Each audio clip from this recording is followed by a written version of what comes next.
Hey guys, what's up? I know, I'm late. I know.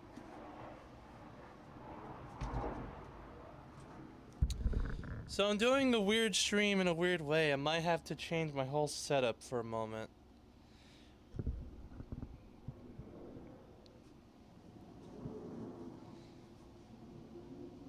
I need your help, Southern Anarchist, Mr. Poopy Butthole. Can you hear me very well from here? Yes, I know, I'm late. How well can you hear me from over here? Do I need to project my voice a little bit? Or is it alright just speaking in a normal tone like this? How's this? Sound good? Can hear you just fine? Alright. Yeah, audio's fine. And if you hear a little buzzing, it's a AC unit, like right here. So I wanted to do this stream ever since the idea popped in my mind like 4 days ago. So I'm going to be doing this. New lighting, or rather, I decided to turn on the overhead light to help give a backlight. So that way I could do this. I should probably turn this one up a little bit. I know I'm still a fag. It's alright.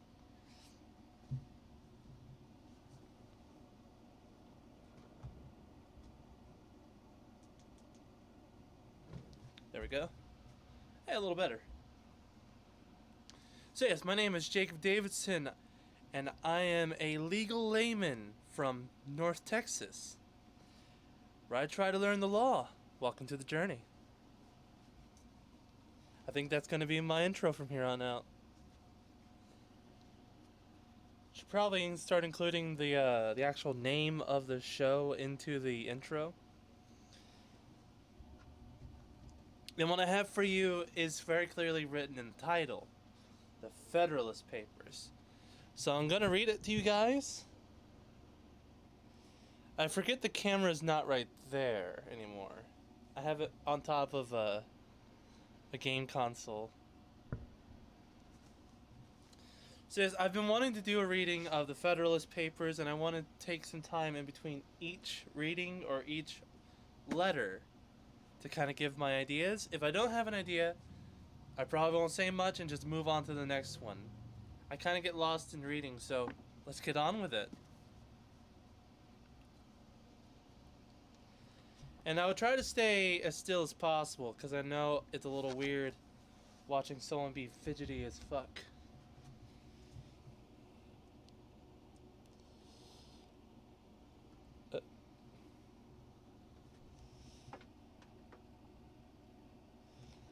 There we go. Alright.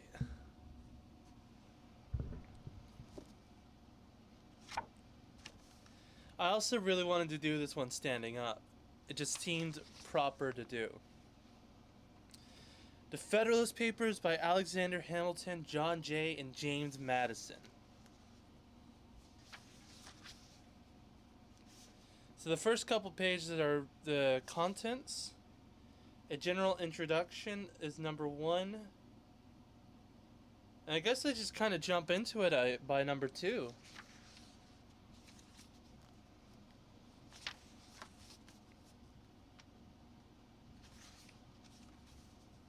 So you guys ready?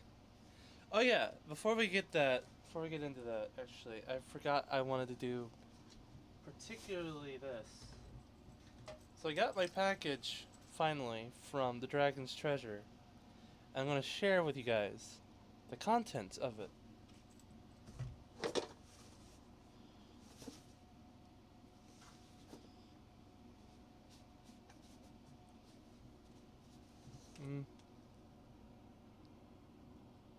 Nah, the text is too small. You can't see it. It would have said the Dragon's Treasure anyway. Here we go.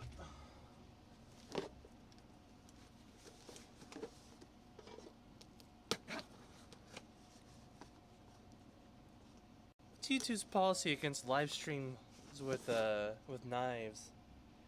How are you able to do a live stream with?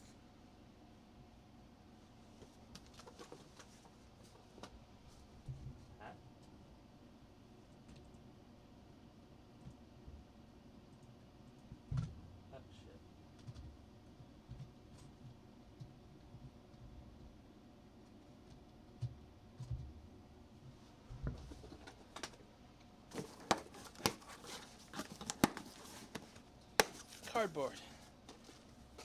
Alright, so I got from the Dragon's Treasure a bunch of sample tea. Oh, fuck. It dropped.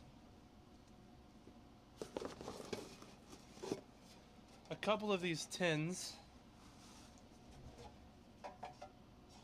which is perfect. I can stack them. Ah, fuck.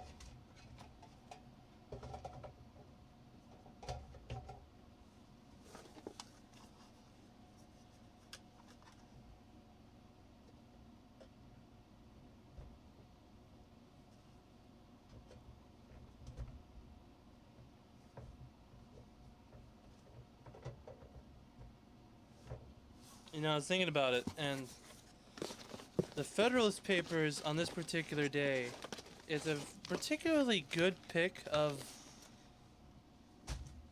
reading, considering what started off the Revolutionary War, leading to the point of the Federalist Papers.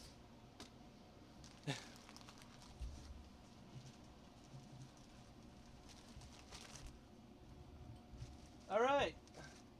So yeah, before we go into it, I'm gonna show the flavors that I have that was picked out for me by the good T-Man for the sample packs.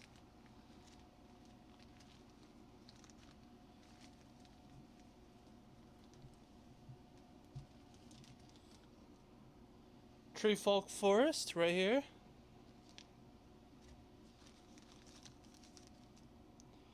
Magic Girl Mars, which I believe Mars is like a blueberry mixture, probably. Butterscotch, that's the one that you see very often on the Dragon's Treasure actual storefront. Wizard Beer.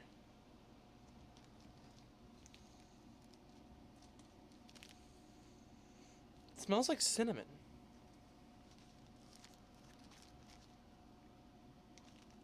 Lime White. Probably can't see that very well.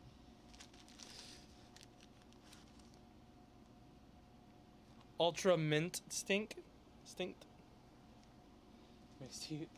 These are sample packs. These are sample packs. He actually has loose tea. Jasmine Lemon Pepper.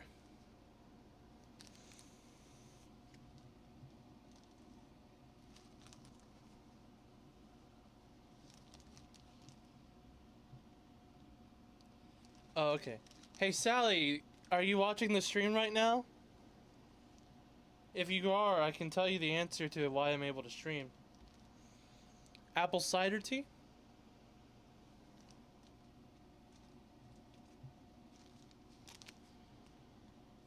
And then everything changed with when the Fire Nation attacked.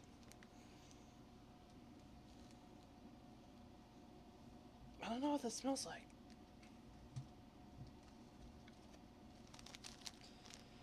And a tea of ice and fire.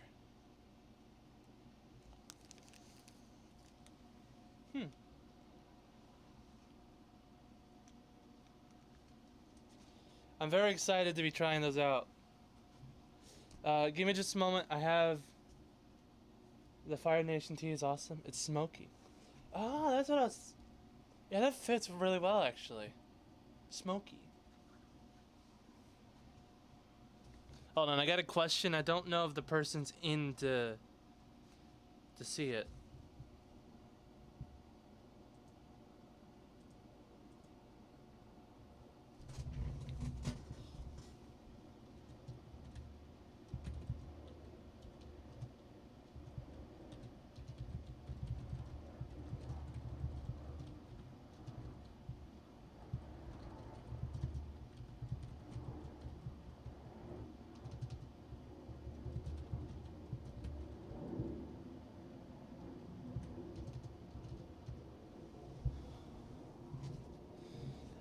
So yeah, Sally, if you're watching the stream, there are packages you can afford on Rumble in the actual account settings at the very bottom, it's like Package Pro. You can use that to actually be able to stream without having 1,000 Rumble viewers. That's how I was able to start on Rumble. $10 a month, something like that at the least.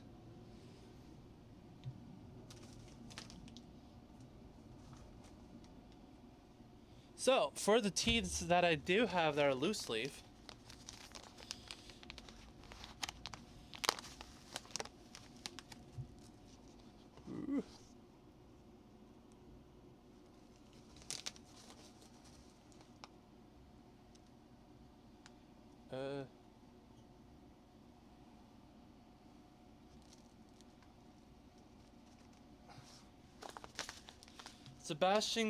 Sebastian's Morning Earl Grey, which also has vanilla cream to it, and Magic Girl Venus, which smells like oranges.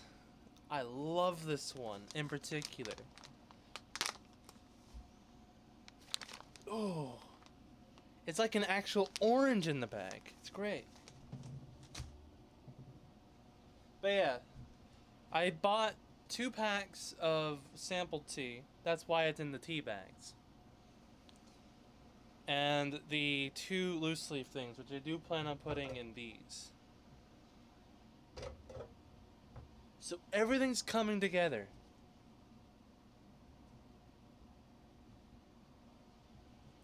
I should probably also say, since I have someone who enjoys the tea here, if you're looking for a consistent way of getting your tea cheaper than normal, code Layman for 10% off.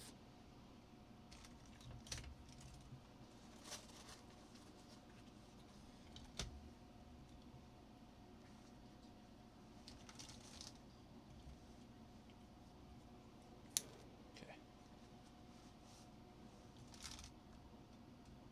That should be everything. Cool. So, onto the actual show. You're already only teas? What, Drake? You have a Drake membership?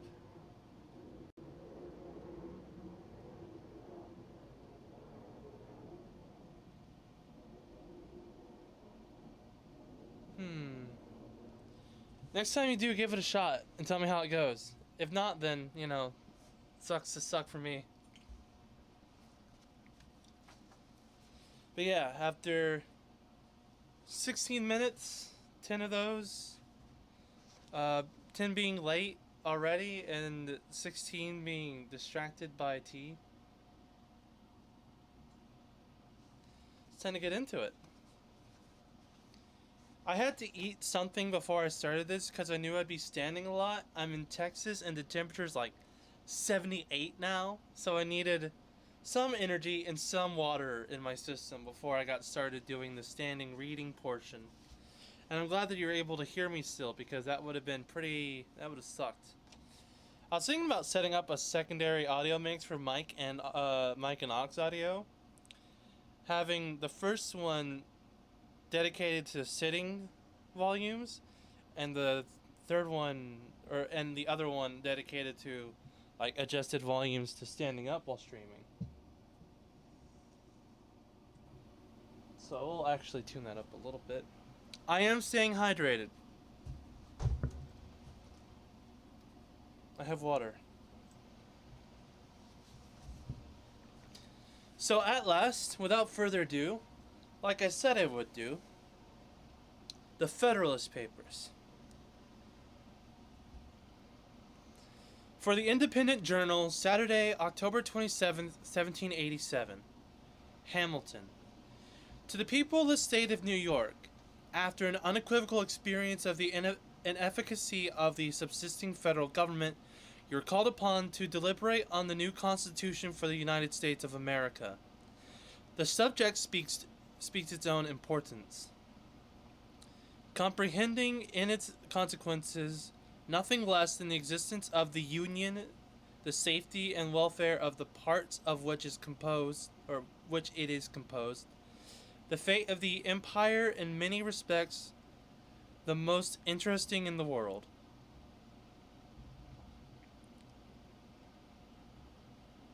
It has been frequently remarked that it seems to have been reserved to the people of this country by their conduct and example to decide the important question whether societies of men are really capable or not of establishing good government from reflection and choice, or whether they are forever destined to depend for their political constitutions on accident and force. If propriety be regarded as the era in which that decision is to be made, and a wrong election of the part we shall act, rather, and a wrong election of the part we shall act may, in this view, deserve to be considered as the general misfortune of mankind. This idea will add the incumbents of philanthropy to those of patriotism, to heighten the solicitude which all considerate and good men must feel for the event. Happy will it be if our choice should be directed by a judicious estimate of our true interest, unperplexed and unbiased by considerations not connected with the public good. But this is a thing more ardently to be effected. Rather, but this is a thing more ardently to be wished than seriously to be expected. The plan offered to our deliberations affects too many particular interests, innovates upon too many local institutions, not to involve in its discussion a variety of objects foreign to its merits and views, passions and prejudices, little favorable to the discovery of truth.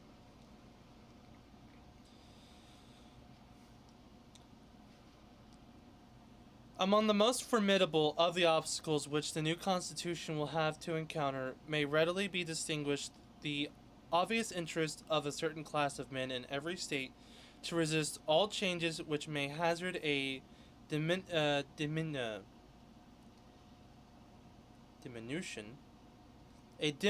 of power, emolument, and consequence of the offices they hold under the state establishes, and the perverted ambition of another class of men who will either hope to aggrandize themselves by the confusions of their country or will flatter themselves with the fairer prospects of elevation from the subdivision of the empire into several partial confederacies than from its union under one government.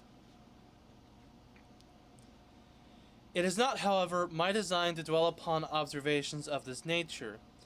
I am well aware that it would be disingenuous to resolve indiscriminately the opposition of any set of men, merely because their situation might subject them to suspicion, into interested or ambitious views.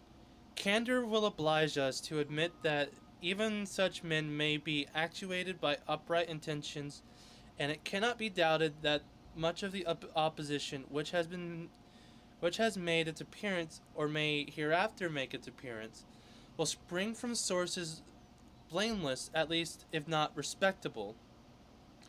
The honest errors of minds led astray by preconceived jealousies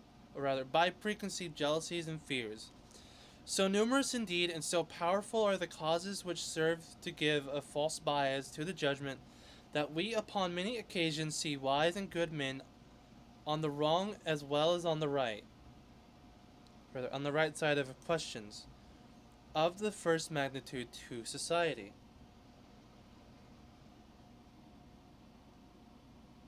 Diminution. The act or process of diminishing or lessening. I had a feeling.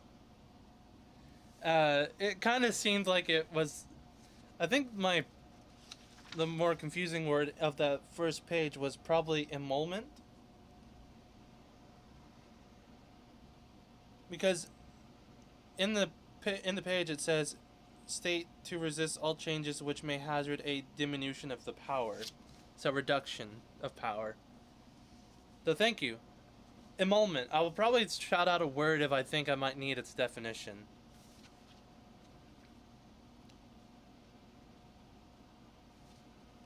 Where was I? This circumstance, if duly attended to, would furnish a lesson of moderation to those who are ever so much persuaded for their being in the right in any controversy, and further reason for caution in this respect might be drawn from the reflections that we are not always sure that those who advocate the truth are influenced by pure principles than their antagonists, or rather than their antagonists. Ambition, avarice, personal animosity, party opposition, and many other motives not more laudable than these are apt to operate as well upon those who support as well as those who oppose the right side of the question. Were there not even these inducements to moderation, nothing could be more ill-judged than that intolerant spirit which has at all times characterized political parties. For in politics, as in which has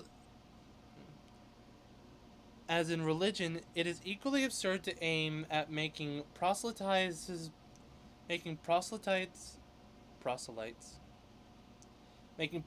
by fire and sword. Heresies in either can rarely be cured by persecution. I need to hold it up like this, I think. And I need more light.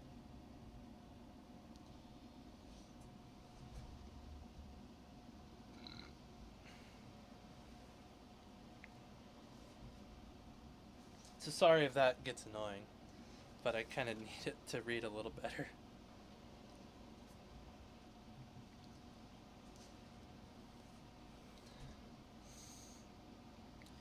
However just these sentiments will be allowed to be, we have already sufficient indications that it will happen in this as in all former cases of a great national discussion. A torrent of angry and malignant passions will be let loose. To judge from the conduct of the opposite parties, we shall be led to conclude that they will mutually hope to evince the justness of their opinions, and to increase the number of their converts by the loudness of their declamations and the bitterness of their invectives. Payment for an office or employment compensation. Alright, thank you. You like the light, Julian? Alright.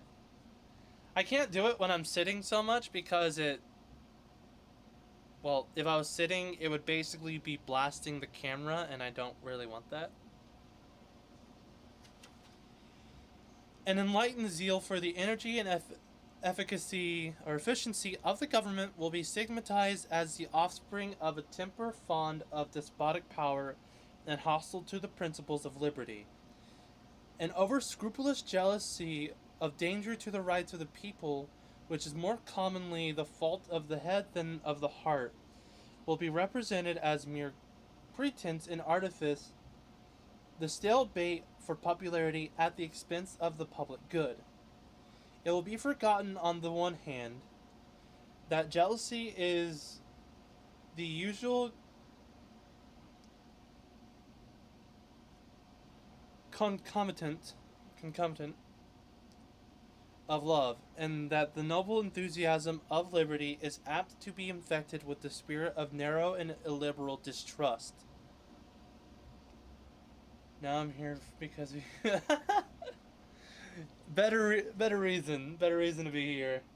These men were real writers, fantastic prose. Yeah, I'm probably butchering their prose by reading it in a very stunted way because I guess I'm a bad reader when I'm reading out loud. He's been here for a little bit, Julian, don't worry.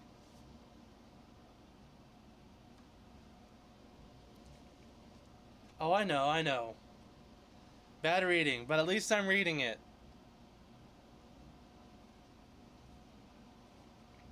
It's better to read it than not to have read it.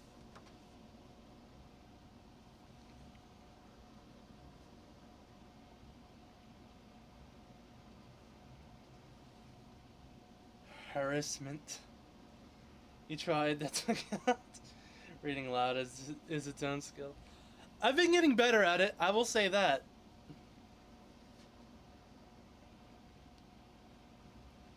On the other hand, it will be equally forgotten that the vigor of the government is essential to the security of liberty, that in the contemplation of sound and well-informed judgment, their interests can never be separated, and that a dangerous ambition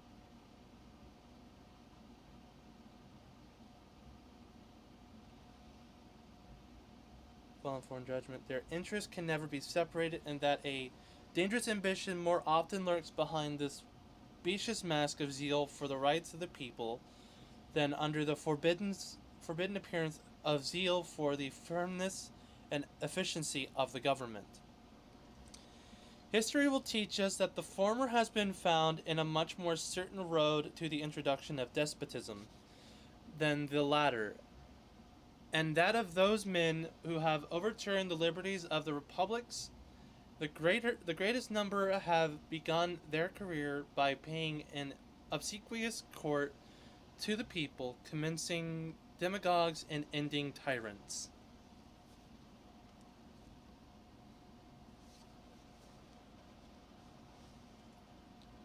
Harassment. Oh, it's fucking. Scan ahead, take care to full stop at periods and not on commas. I mostly stop whenever I run out of air, it feels like, which I need to get better at. I need to start doing some cardio or some breath exercises. Well, do like warm-ups for choir. Do, re, mi, fa, sol, la, ti, do.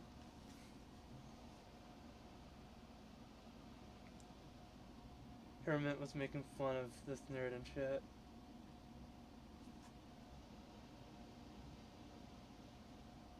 Well, I'm going back to Rumble. Alright, see you on Rumble, Mr. Poopy Butthole.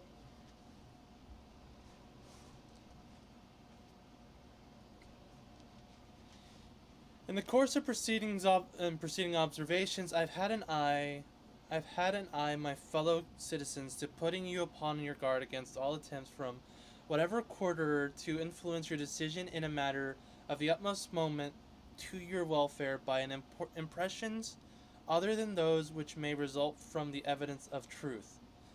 You will no doubt at the same time have collected from the general scope of them that they proceed from sources not unfriendly to the new Constitution. Yes, my countrymen, I own to you that after having given it an attentive consideration, I am clearly of opinion it is in your interest to adopt it. I am convinced that this is the safest course for your liberty, your dignity, and your happiness. I affect not reserves which I do not feel. I will not amuse you with an appearance of deliberation when I have decided. I frankly acknowledge to you my convictions, and I will freely lay before you the reasons on which they are founded. The consciousness of good intentions disdain ambiguity. I shall not, however, multiply professions on this head. My motives must remain the depository of mine own breast.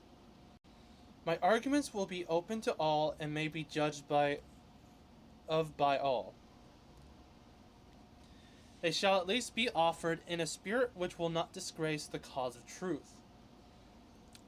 I purpose in a series of papers to discuss the following interesting particulars: the utility of the Union to your political prosperity, the insufficiencies of the present Confederation to preserve that Union, that necessity of a government at least equally energetic with the one proposed to the attainment of this object, the conformity of the proposed Constitution to the true principles of republican government, its analogy to your own state constitution, and lastly, the additional security, which I probably should have started reading this like a list, but I read it like it was one big run-on, so that's my bad.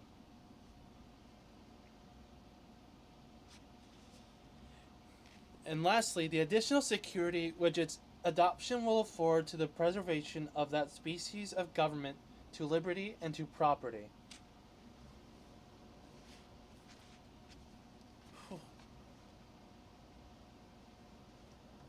I need to set aside a towel or whatever to pick up the sweat so I don't fucking get my book pages all messed up.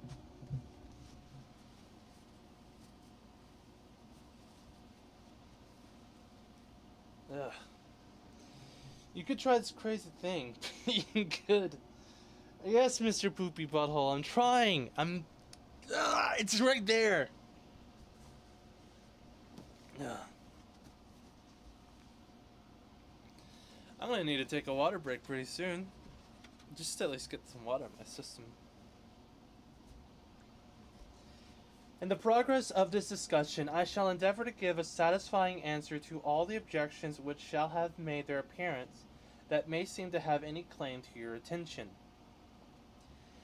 It may perhaps be thought superfluous to the offer arguments to prove the utility of the Union, a point no doubt deeply engraved in the hearts of the great body of the people in every state, and one which it may be imagined has no adversaries. I'm ready to talk shit and chew bubblegum, and I'm all out of bubblegum. Well, buy some, you poor bastard!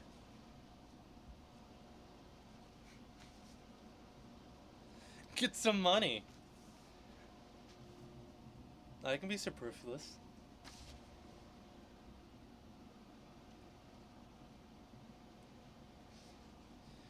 But the fact is that we already hear it, whispered in the private circles of those who oppose the new Constitution, that the 13 states are of too great extent for any general system, and that we must of necessity resort to separate confederacies of distinct portions of the whole. This doctrine will in all probability be gradually propagated till its votaries still has votaries enough to countenance and open avowal of it. For nothing can be more evident to those who are able to take an enlarged view of the subject than the alternative of the adoption of the new Constitution or dismemberment of the Union. It will therefore be of use to begin by examining the advantages of that Union, the certain evils, and the probable dangers to which every state will be exposed from its dissolution. This shall accordingly constitute the subject of my address. Publius. The same idea, tracing the arguments to their consequences, is held out in several late publications against the new Constitution. That was the first book. Took me like 5 minutes. Gonna call bitch, look at your ceiling, call someone broke. It's all avant-garde art. It has a pattern. It has a meaning.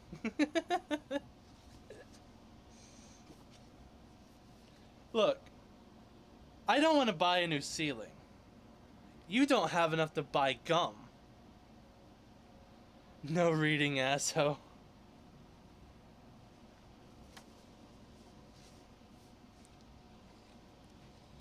Federalist number 2, concerning dangers from foreign force and influence. For the Independent Journal, Wednesday, October 31st, 1787. It took him 4 days to write a new paper, or a new page.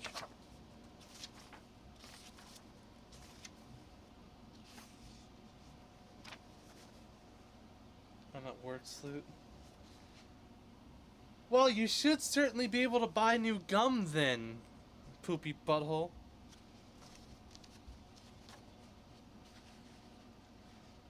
John Jay.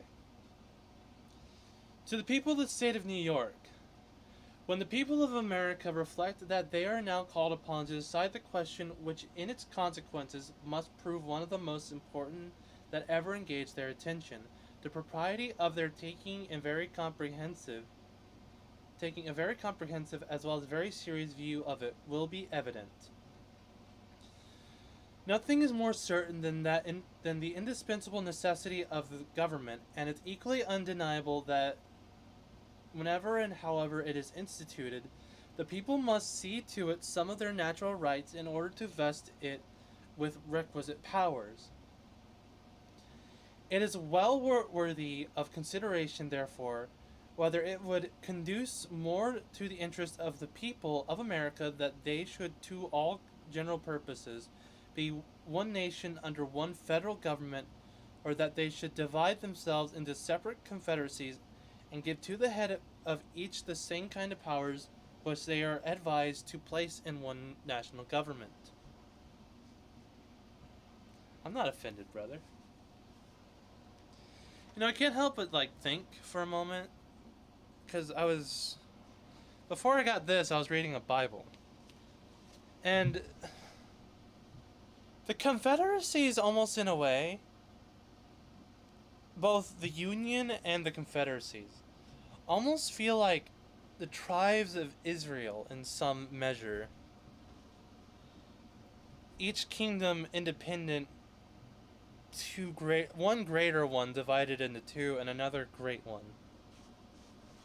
I'm talking about the greater and lesser Manasseh and the tribe of Reuben, before they dissolved into the tribe of Israel and then the tribe of Judah.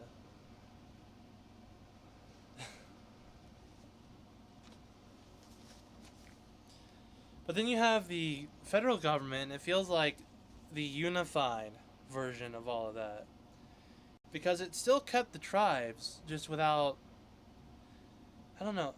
If I remember right, the tribes all basically outside of Judah and the combined tribe of Israel, they all kind of just disappeared. In which case, I think the Israel tribe was...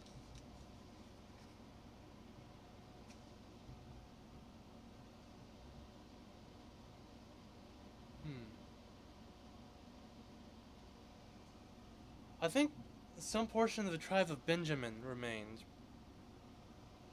And look, that's working out for us and for Israel. I mean, it's... Remember, the Confederacy of Israel, at least if you consider the Israeli tribes, were all tribes under God. But they also, consistently fought against God and His decrees. How long is your stream? I have 41 minutes in. I stream for another hour and 10 minutes, I believe. I'm going to try to go until 6 p.m.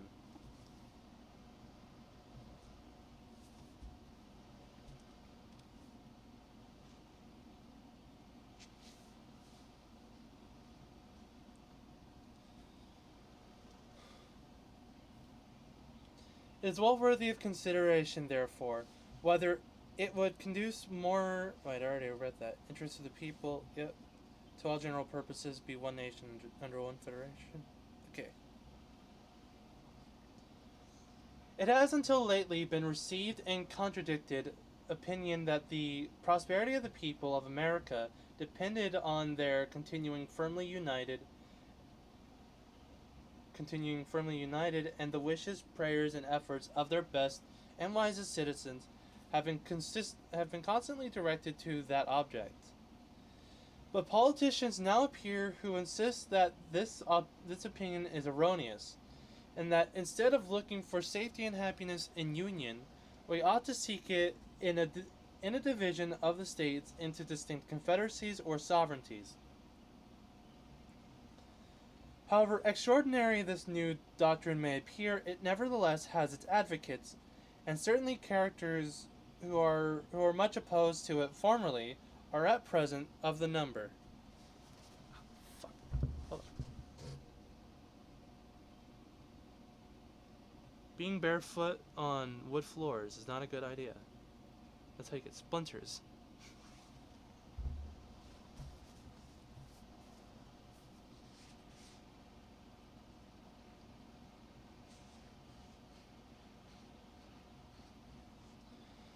Whatever may be the argument or inducements which have wrought this change in sentiment and declarations of these gentlemen, it certainly would not be wise in the people at large to adopt these new political tenets without being fully convinced that they are founded in truth and sound policy.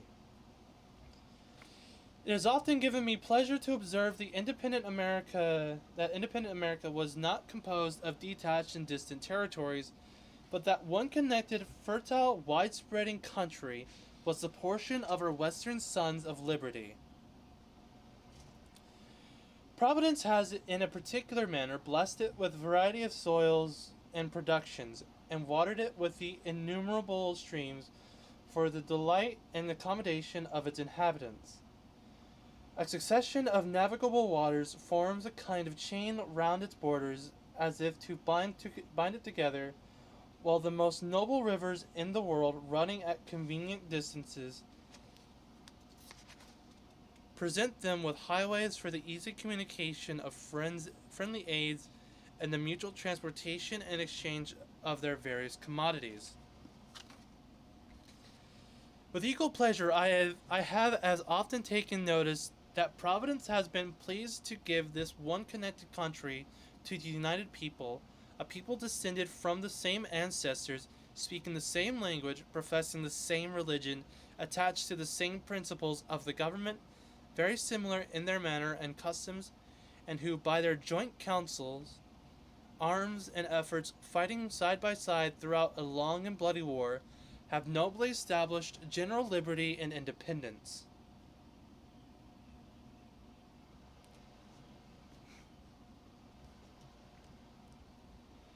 The country and this people seem to have made for each other, and it appears as if it was the design of Providence that an inheritance so proper and convenient for the band of brethren, united to each other by the strongest ties, should never be split into a number of unsocial, jealous, and alien sovereignties. Similar sentiments have hitherto prevailed among all orders and denominations of men among us. To all general purposes, we have uniformly been one people, each individual citizen everywhere, enjoying the same national rights, privileges, and protections. As a nation, we have made peace and war. As a nation, we have vanquished our common enemies. As a nation, we have formed alliances and made treaties and entered into various compacts and conventions with foreign states.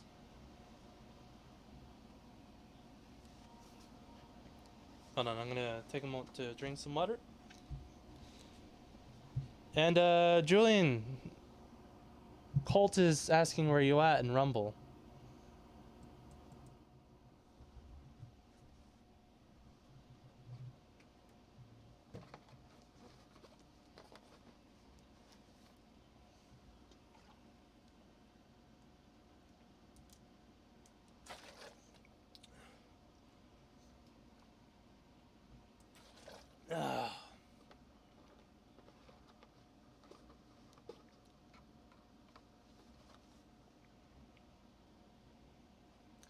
Refresh the page, Julian. It might help.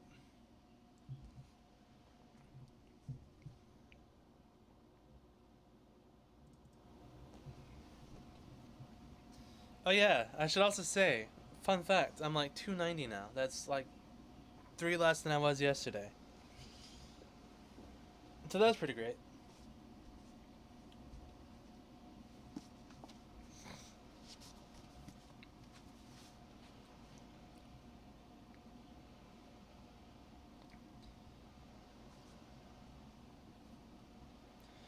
A strong sense of value and blessings of union induced the people at a very early period to institute a federal government to preserve and perpetuate it. They formed it almost as soon as they had a political existence, nay, at a time when their ambitions were in flames, when many of their citizens were bleeding, and when the progress of hostility and desolation left little room for those calm and mature inquiries and reflections which must ever precede the formation of a wise and well-balanced government for a free people. Hold this case, huh? So you poop. Oops. What?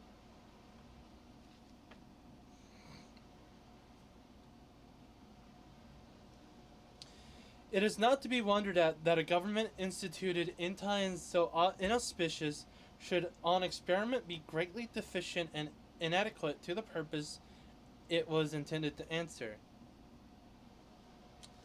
This intelligent people perceived and regretted these defects. Still, continuing no less attached to the Union and enamored of liberty, they observed the danger which immediately threatened the former and more remotely the latter. And being persuaded that ample security for both could only be found in a national government more wisely framed, they, as with one voice, convened the late Convention of Philadelphia to take the important subject under consideration. I'm on GayTube on PC and mobile for here. Hell yeah.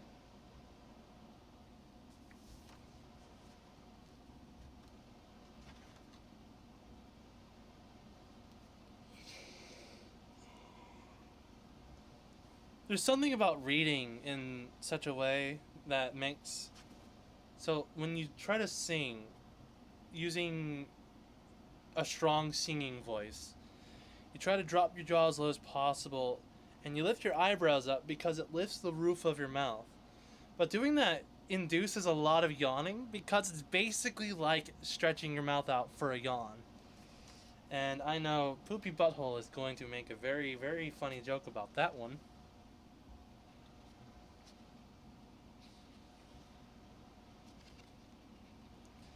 This convention composed of men who possessed the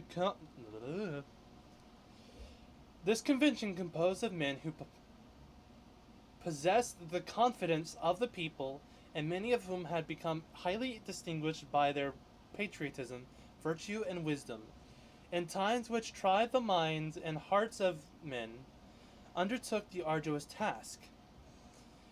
In the mild season of peace, with minds unaccompanied by other subjects, they passed many months in cool, uninterrupted, and daily consultations, and finally, without having been awed by power or influenced by any passions, except for love of their country, they presented and recommended to the people the plan produced by their joint and very unanimous council. Admit for so is the fact that this plan is only recommended, not imposed. Yet let it be remembered that it is neither recommended to blind approbation nor to blind reprobation, but to that sedate and candid consideration which the magnitude and importance of the subject demand, and which it certainly ought to receive. But this, as was remarked in the foregoing number of this paper, is more to be wished than expected, that it may be considered and examined. Experience on a former occasion teaches us to not be sanguine in such hopes. It is not yet forgotten that well-grounded apprehensions of imminent danger induced the people of America to form the memorable Congress of 1774. That body recommended certain measures to their constituents, and the event proved their wisdom. Yet it is fresh in our memories how soon the press began to teem with pamphlets and weekly papers against those very measures. Not only many of the officers of government who obeyed the dictates of personal interest, but others from mistaken estimate of consequences or the undue influence of former attachments, or those ambitions aimed at objects which did not correspond with the public good, were indefatigable in their efforts to persuade the people to reject the advice of that patriotic Congress. Many indeed were deceived and deluded, but the great majority of the people reasoned and decided judiciously, and happy they are in the reflecting that they did so.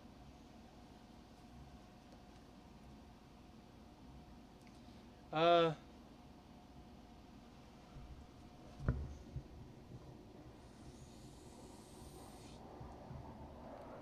Xeno guy, if you're there, indefatigable. Holding the book like this was very rough.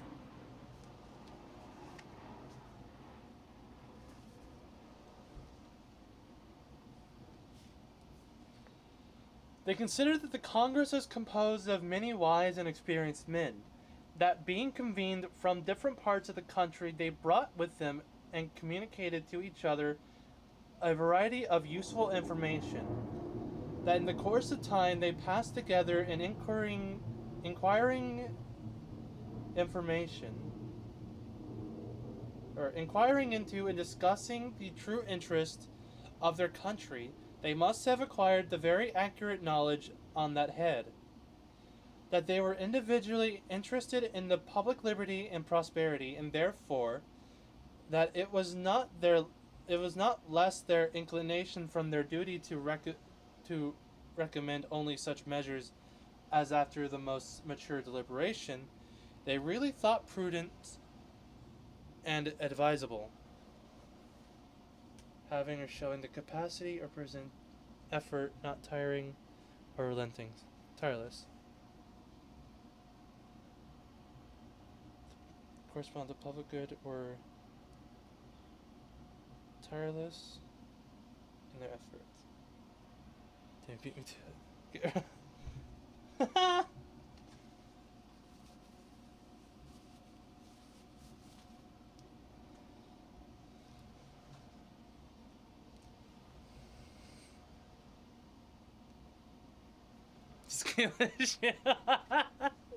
Lovely. I love how we're in a conversation about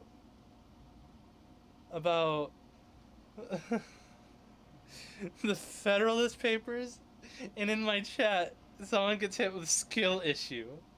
Lovely. Rock on. Ugh.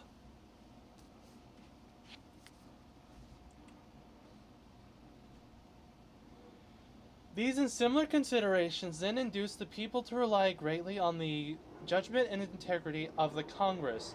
They took their advice, notwithstanding the various arts and endeavors used to deter them from it.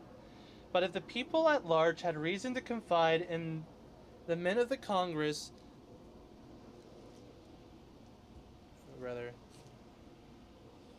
in the men of that Congress, few of whom had been fully tried or generally known, still greater reason have they known to respect the judgment and advice of the convention, for it is well known that some of the most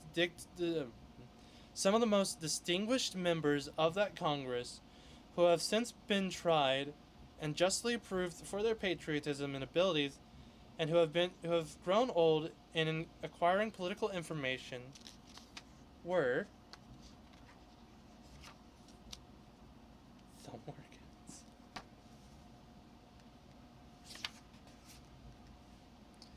and who have grown old in acquiring political information, were also members of this convention and carried into it their accumulated knowledge and experience.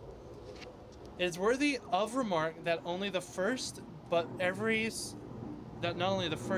succeeding Congress, as well as the late convention, have invariably joined with the people in thinking that the prosperity of America depended on its union. To preserve and perpetuate it was the great object of the people in forming that convention, and it is also the great object of the plan which the convention has advised them to adopt. With what propriety, therefore, or for what good purpose, are attempts at this particular period made by some men to depreciate the importance of the Union? Or why is it suggested that 3 or 4 confederacies would be better than one? I am persuaded in my own mind that the people have always thought right on the subject, and that their universal and uniform attachment to the cause of the Union rests on great and weighty reasons, which I shall endeavor to develop and explain in some ensuing papers.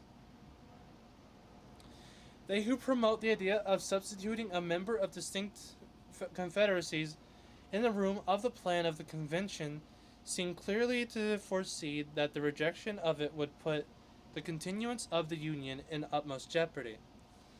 That certainly would be the case, and I sincerely wish that it may be as clearly foreseen by every good citizen that whenever the dissolution of the Union arrives, America will have reason to exclaim in the words of the poet, "Farewell, a long farewell to all my greatness." Publius. Why are you gay? Who says I'm gay? I do. Swing and miss.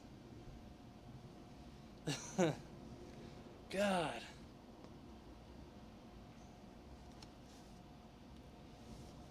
Jay writes once more.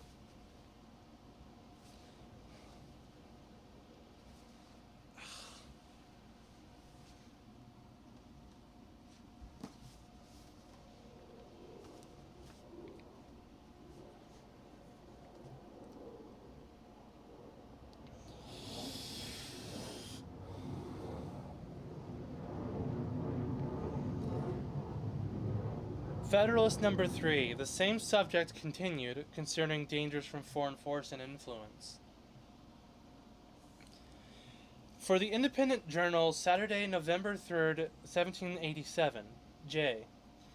To the people of the state of New York, it is not a new observation that the people of any country, if like the Americans, intelligent and well informed, seldom adopt and steadily preserve for many years in an erroneous opinion respecting their interests.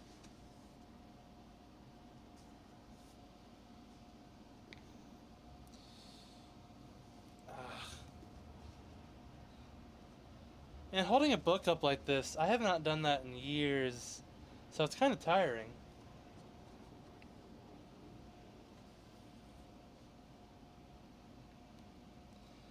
That consideration naturally tends to create great respect for the high opinion which the people of America have so long and uniformly entertained of the importance of their continuing firmly united under the one federal government, vested with sufficient powers for all general and national purposes.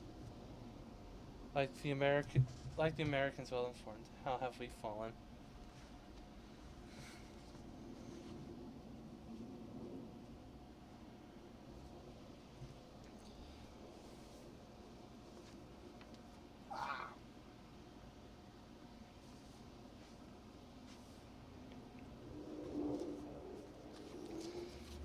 Yeah, yes, it'll get your arms tired.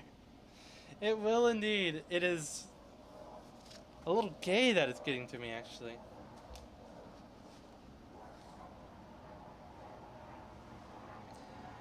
They will not see the fall of our empire. We will do something to save the empire from itself. I have no doubt. I have every optimistic hope.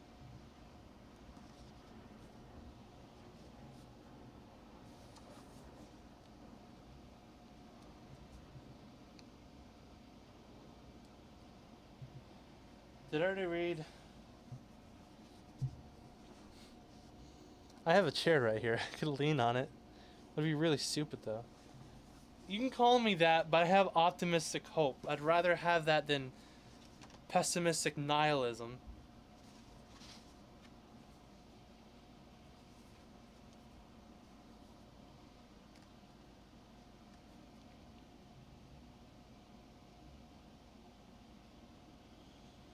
The consideration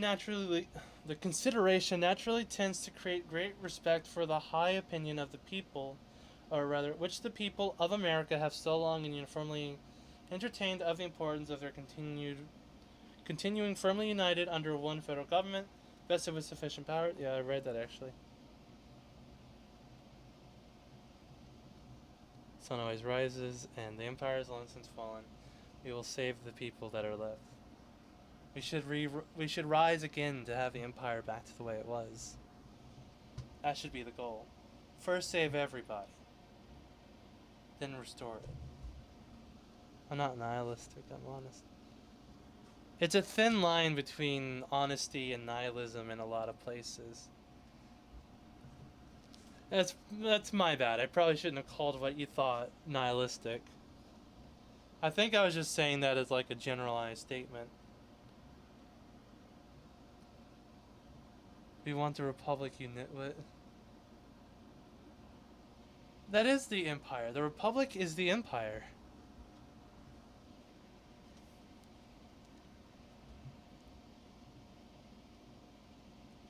It can't be the way it is. It must be better.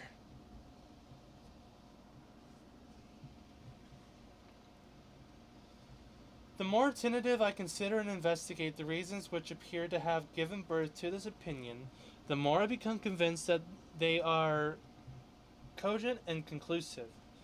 Among the many objects to which wise and free people find it necessary to direct their attention, that of providing for their safety seems to be the first. The safety of the people doubtless has relations to a great variety of circumstances and considerations, and consequently affords great latitude to circumstances and considerations, and consequently affords great latitude to those who wish to define it precisely and comprehensively.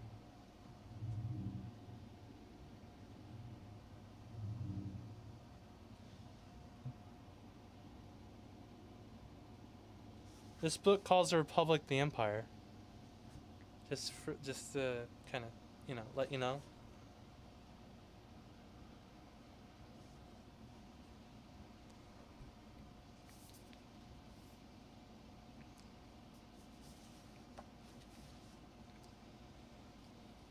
At present, I mean only to consider it as it respects security for the preservation of peace and tranquility, as well as against dangers from foreign arms and influence. As from dangers of the like kind arising from domestic causes, as the former of these comes first in order, it is proper it should be first discussed. Let us therefore proceed to examine whether the people are not right in their opinion that a cordial union under the efficient national government affords them the best security that can be devised against hostilities from abroad. The number of wars which have happened or will happen in the world will always be found to be in proportion to the number and weight of the causes, whether real or pretended, which provoke or invite them. If this remark be just, it is because it becomes useful to inquire whether so many just causes of war are likely to be given by a united America, as by disunited America. For if it should turn out that united America will probably give the fewest, then it will follow then in this respect the Union tends to most preserve the people in the state of peace with other nations.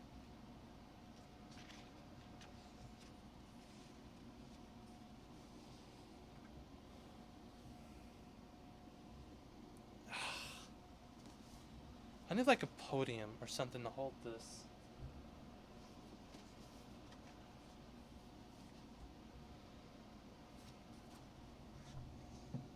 I kind of jumped into the deep end pretty quickly, and I probably wasn't ready for it.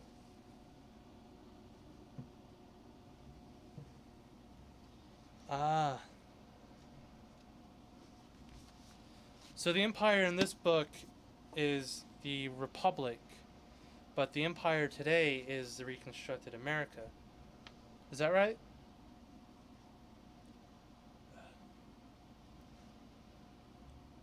Or am I just stupid? That's a fine option.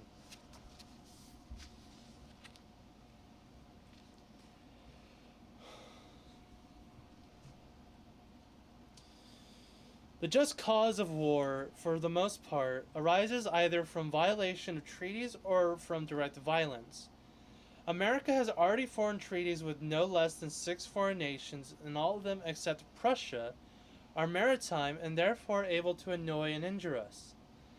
She has also extensive commerce with Portugal, Spain, and Britain. With respect to the two latter, has in addition to in circumstances of neighborhood to attend to.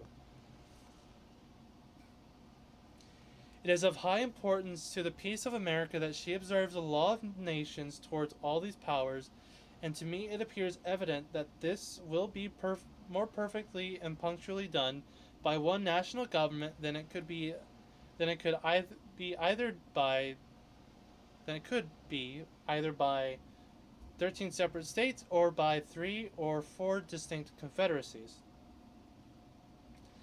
Because when once an efficient national government is established, the best men in the country will not only consent to serve, but also will generally be appointed to manage it. For although town or country or other contracted influence may place men in state assemblies or senates or courts of justice or executive departments yet more general and extensive, reputation for talents and other qualifications will be necessary to recommend men to offices under the national government, especially as it will have the widest field for choice and never experience that want of proper persons which is not uncommon in some states. Hence, it will result that the administration for the political councils and the judicial decisions of the national government will be more wise, systematical, and judicious than those individual states, and consequently more satisfactory with respect to other nations as well as more safe with respect to us.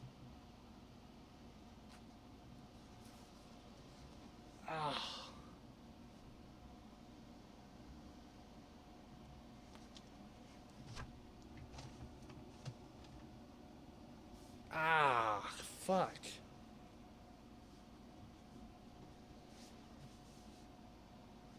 Are you following along?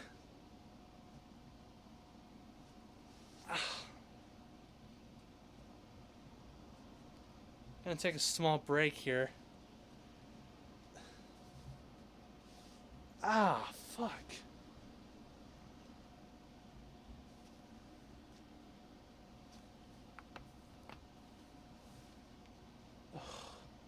Or I missed a comma. Oh, I missed a comma. I thought you said you missed a comma.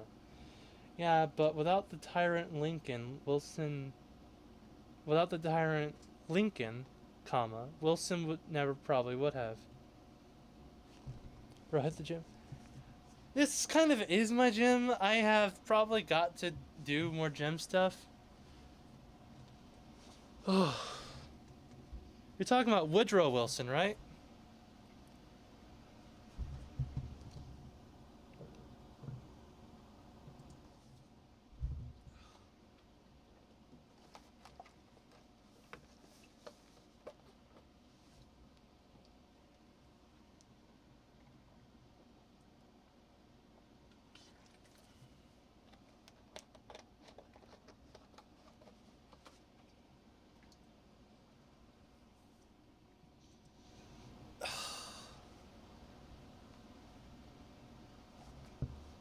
The second worst president. I take it the first one being Abraham Lincoln himself. Oh. I felt that in my back.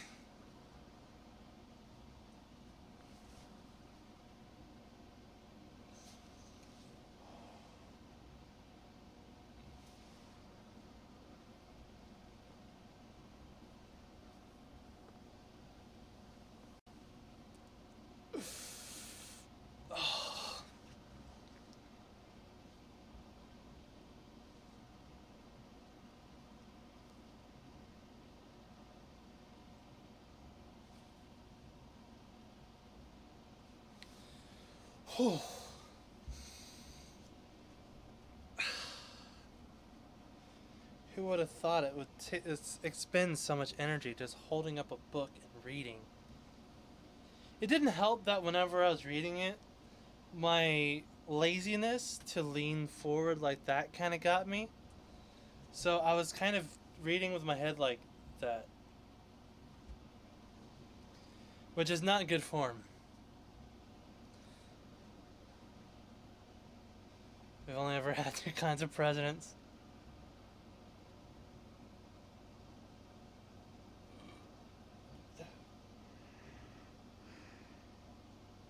Ugh.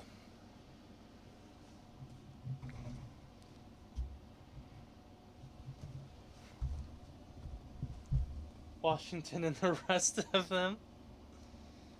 Yeah, John Adams was a pretty bad pick.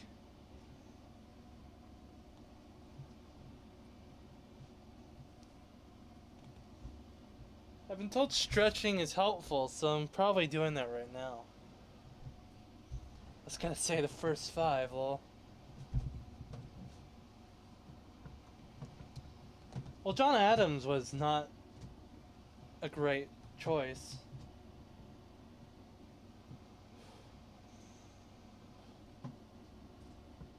Ugh.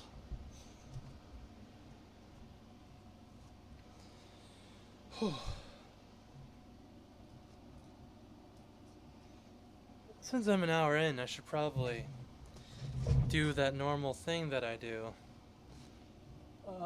Here you are.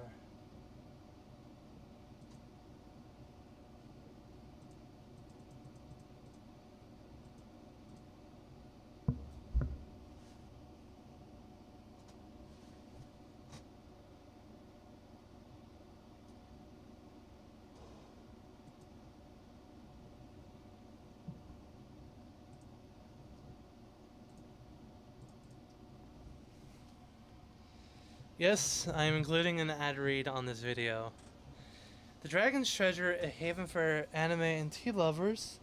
It's the best place to get some tea. If you want some, and you want some savings with it, use code Layman at checkout. You get all kinds of tea. If you want to buy a sample pack, a customized sample pack will include 5. But I ordered 2 sample packs, and so I got 10 of these. What I just smelled right there was a wizard beer. It smells pretty good. So you got Nation of Fire. That's when everything changed when the Fire Nation attacked. A tea of fire and ice, of ice and fire. Jasmine lemon pepper, ultra mint instinct. Lime white, butterscotch, magic girl Mars. Tree folk forest. Apple cider tea, and that wizard beer I mentioned.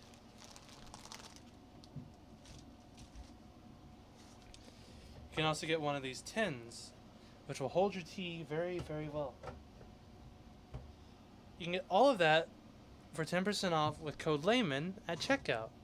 So remember, if you want to get some tea, and if you don't know what you want, just get a custom pack. Just leave it out, or leave it blank if you don't know which one you want.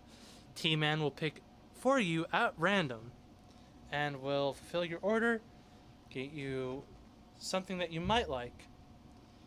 But remember, 10% off with code Layman.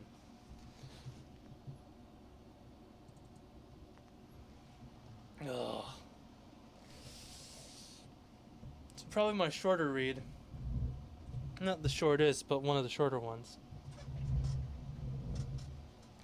I'm contemplating holding the book and doing this, but I don't want to pick up a shortcut or be lazy with this. The whole idea of standing was to give a little bit of reverence and respect to these people.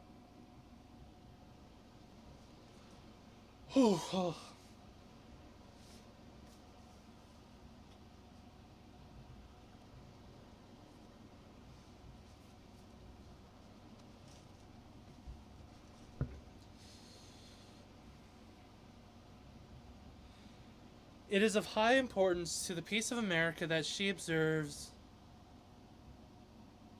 the law of nations towards all these powers, and to me it appears evident that this will be more perfectly and punctually done by the national. Alright, I already did that. Because when once the efficient national government is established,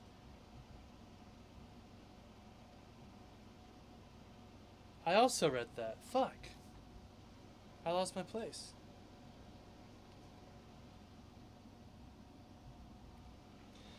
Because under the national government, treaties and articles of treaties, as well as laws of nations, will also be expounded in one sense and executed in the same manner, whereas adjudications on the same points executed in the same manner, rather, adjudications in the same points and questions in 13 states or in 3 or 4 confederacies will not always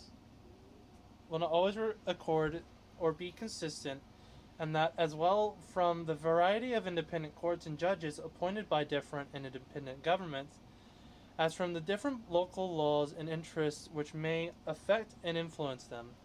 The wisdom of the convention in committing such questions to the jurisdiction and judgment of courts appointed by the responsible only to one national government cannot be too much commended. Alright, I'm gonna jump. I'll check out some of your replays.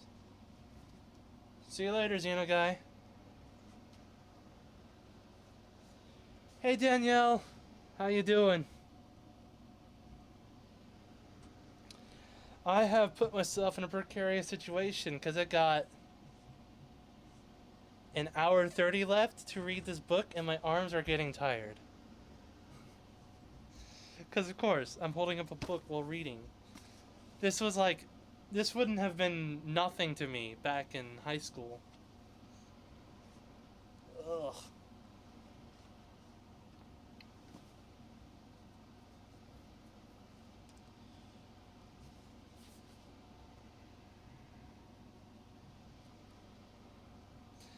I have to fight myself because every urge of mine tells me I want to sit my fat ass down and read the book with the camera down here like it normally is. But everything that I want to do for this in respects to the book demands I stand up, upright, proper. Ugh. Alright.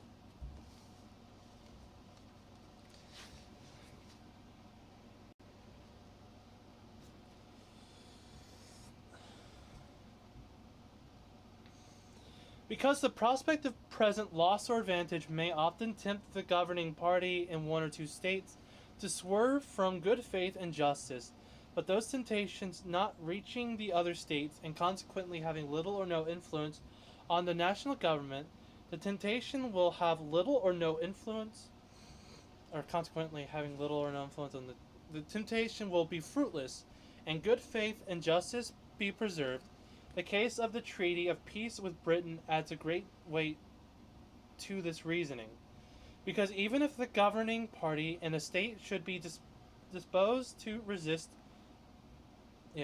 such temptation, yet as such temptation may commonly do result from circumstances peculiar to the state, and may affect a great number of the inhabitants, the governing party may not always be able, if willing, to prevent the injustice mediated or to punish the aggressor meditated.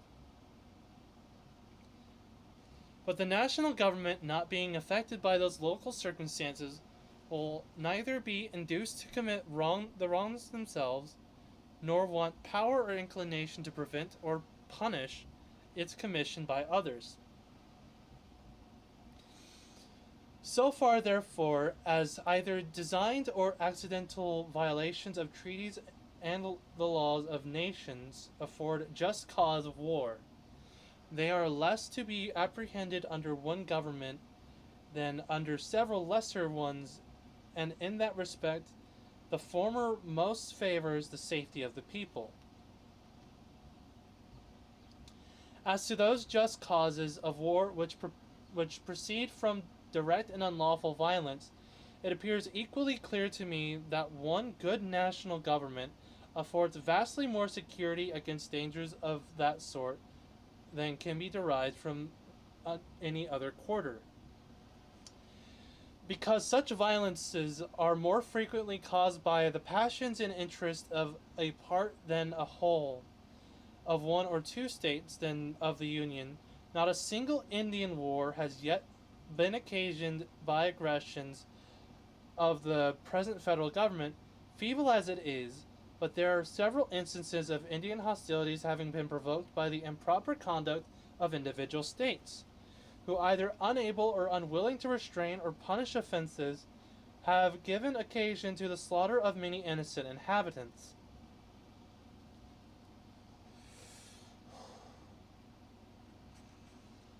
The neighborhood of Spanish and British territories bordering on some states and not on others naturally confines the cause of quarrel more immediately to the borders. The bordering states, if any, will be those who, under the impulse of sudden irritation and quick sense of apparent interest or injury, will be most likely be by direct violence to excite war with these nations, and nothing can so effectually obviate that danger as a national government whose wisdom and prudence will not be diminished by the passions which actuate the parties immediately interested.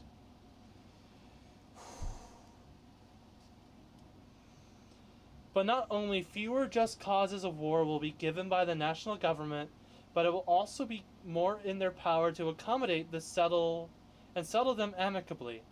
They will be more temperate and cool, and in that respect, as well as in others, will be more in capacity to act advisedly than the offending state.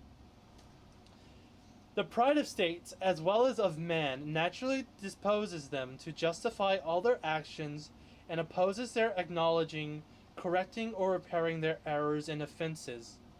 The national government in such cases will not be affected by this pride, but will proceed with moderation and candor to consider and decide on the means most proper to extricate them from the difficulties which threaten them. It's like it's a bit of a workout, and it's kind of cool pushing through it just to read this. Let's continue. Besides, it is well known that acknowledgments, explanations, and compensations are often accepted as satisfactory from a strong and united nation, which would be rejected as unsatisfactory if offered by a state or confederacy of little consideration of power. In the War of 1685, the state of Genoa, having offended Louis XIV,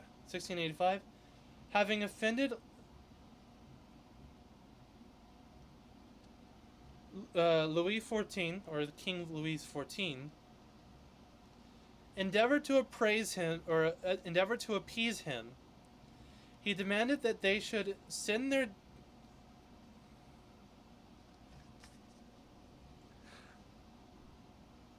it's either pronounced Doge or Doge.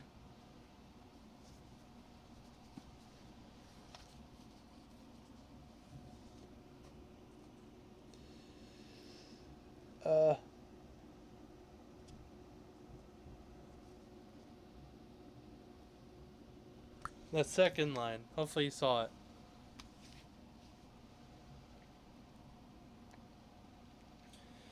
Or chief magistrate accompanied by 4 of their senators, to France to ask his pardon and receive his terms. They were obliged to submit to it for the sake of peace.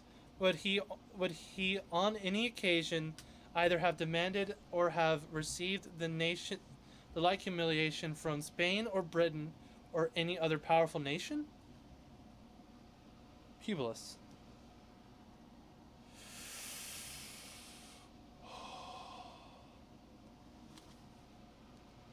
That was Dante's era. They referenced Dante's era. He took on the internet. Please don't be discouraged. I'm not discouraged. I'm physically being worn out reading this. It's my arms, you see. Proper reading posture requires upright, head upright, so the neck doesn't stretch downwards. and to have proper lung capacity while reading something, you either have to hold it up like this, and if you want to project, you got to hold it out like that. But the problem is the natural inclination of someone who stands up and reads from a book that is not on a podium will want to lean forward to kind of relax their body just a little bit. And if something is in front of them like a chair, then they'll want to lean forward like this against the podium or potential object. But I cannot do that because I want to present this with a form of proper posture and give due respect to the minds and logic that founded the nation that we have right here. And so I'll read it through pain. That is my ambition here. It's funny how much choir will add to someone's knowledge of speaking in terms. Because all choir is just a long speech, just in very pretty tunes and tones. If I remember right, Danielle, you were a choir member too, so you probably understand this more as well. Mind you, that's only Federalist number 3. Yes, sir, Mr. Poopy Butthole.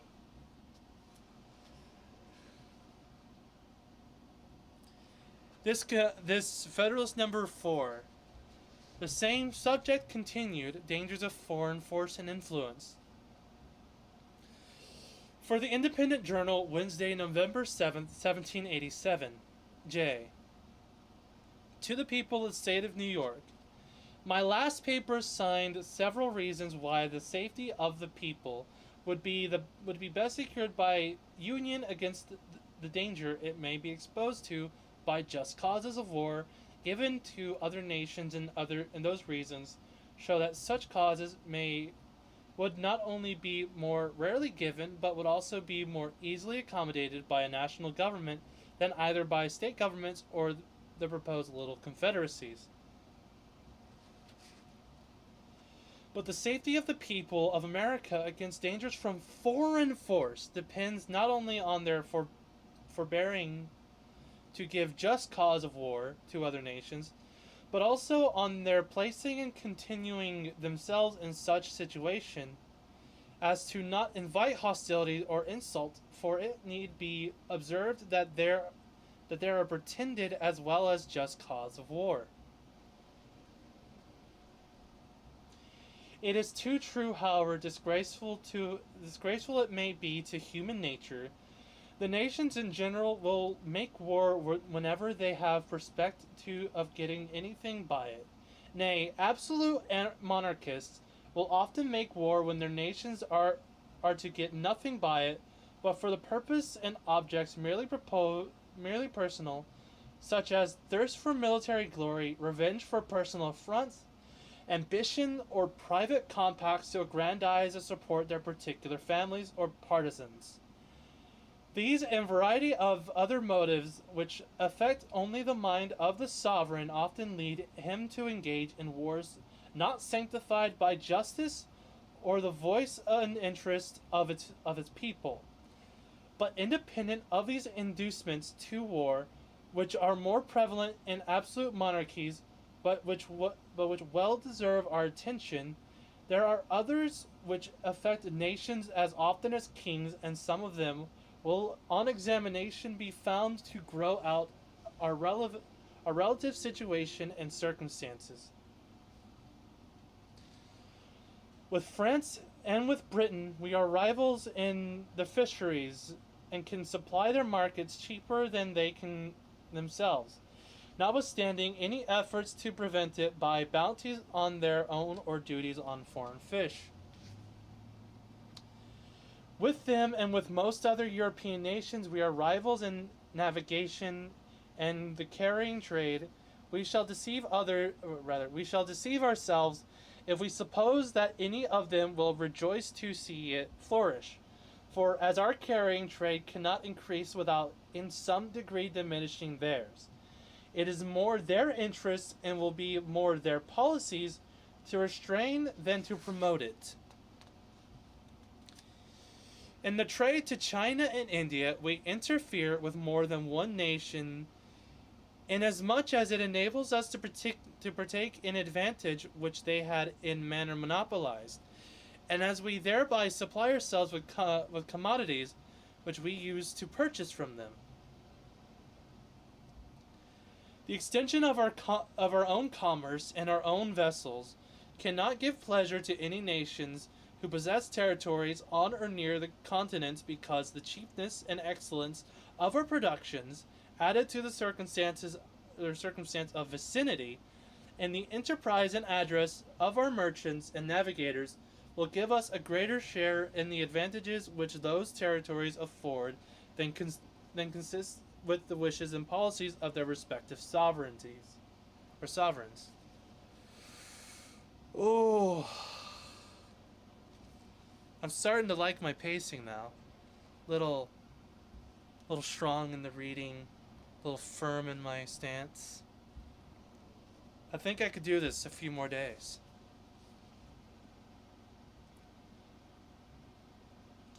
Spain thinks it convenient to shut the Mississippi against us on the one on the one side, and Britain excludes us from St. Lawrence on the other, nor will either of them permit the other waters which are between them and us to become the means of mutual intercourse and traffic. From these and such like considerations, which might, if consistent with prudence, be more amplified and detailed, it is easy to see that jealousies and uneasiness may gradually slide into minds and cabinets of other nations, and that we are not to expect that they should regard our advancements in union, empowered in consequence by land and by sea, with an eye of indifference and composure. The people of America are aware that inducements to war may arise out of these circumstances as well as from others not so obvious at present, and that whenever such inducements may find a fit time and opportunity for operation, pretenses to color and justify them will not be wanting. Wisely, therefore, do they consider union and good national government as necessary to put and keep them in such a situation, as instead of inviting war, will tend to repress and discourage it. The situation consists in the best possible state of defense and necessarily depends on the government, the arms and resources of the country. Arms of the country, that's a good spot to take a moment. Oh.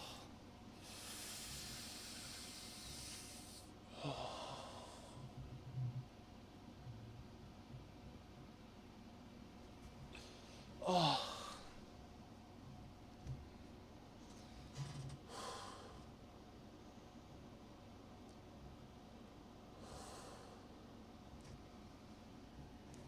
I will say, this is pretty rough. I should have done this in the winter.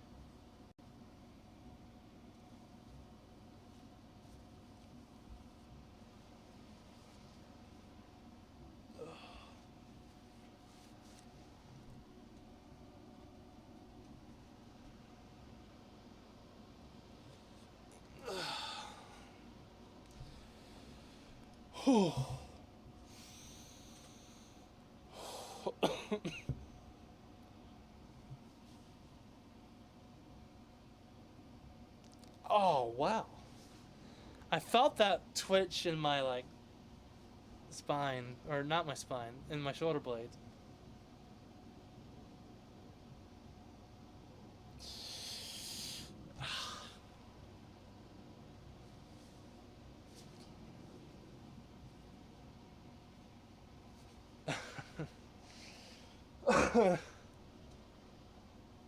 Hold on, I need water.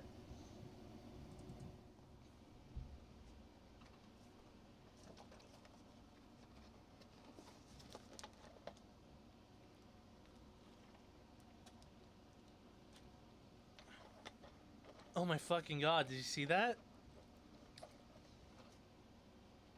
I stretched out my arm and I saw.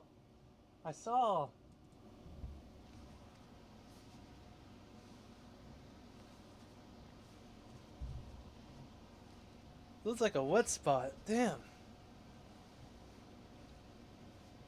Damn, dude. Right, it's because I was reading it like this. It's because that pressing in. Oh, fuck. Though.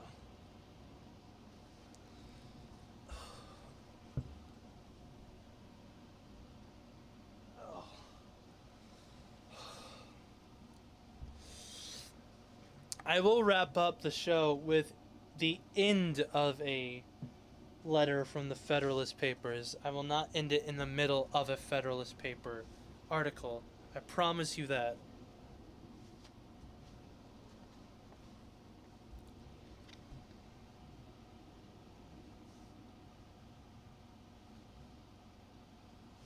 Where was I? Right.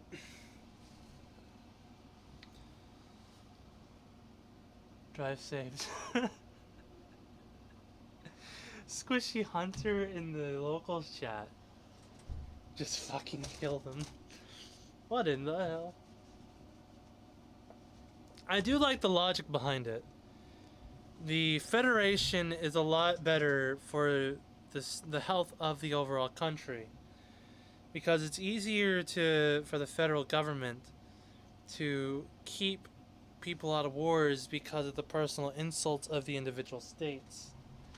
Or at least it was good at the time, but it seems like we are so positioned and primed to go to war over anything now. Or we're sending money to wars. I'm going to repost the link in the local chat. So, just give me a moment.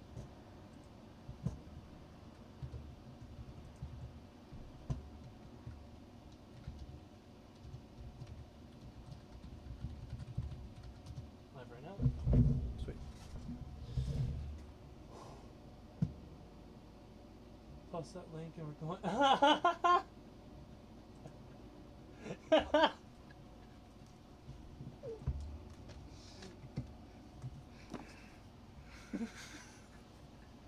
I could delete it. Ugh. Alright. On with it. Nana. You should have stated your terms much quicker, Julian. I posted it before you declared for war. Therefore, no war exists.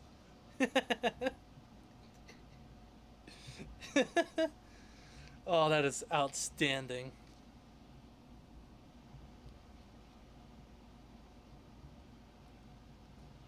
As the safety of the whole is in the interests of the whole, and cannot be provided for without government, either one or more or many, let us inquire whether one good government is not relative to the object in question more competent than any other given number whatever. Yeah. You suck. I just posted the link. I didn't expect to get roasted for it. This isn't Bossing Say, motherfucker. I posted a link and I'm getting roasted live.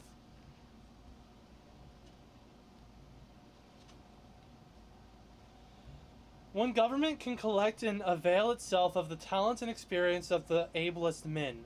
In whatever part of the union they may be found, it can move on uniform principles of policy. It can harmonize, assimilate, and protect the several parts and members, and extend the benefits of its foresights and precautions to each. In the formation of treaties, it will be regarded the interest of the whole and the particular interest of the parts as connected with that of the whole. It can apply the resources and power of the whole to the defense of any particular part, and that more easily and expeditiously than state governments or separate confederacies can do, for want of concert and unity of the system.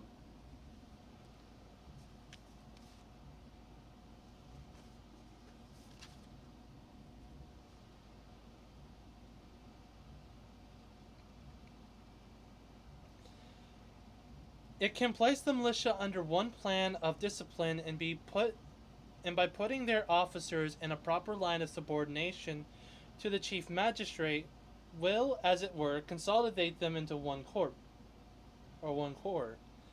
and thereby render them more efficient than if divided into 13 or into 3 or 4 distinct independent companies. What would the militia of Britain be if the English militia obeyed the government of England, if the Scotch militia obeyed the government of Scotland, and if the Welsh militia obeyed the government of Wales?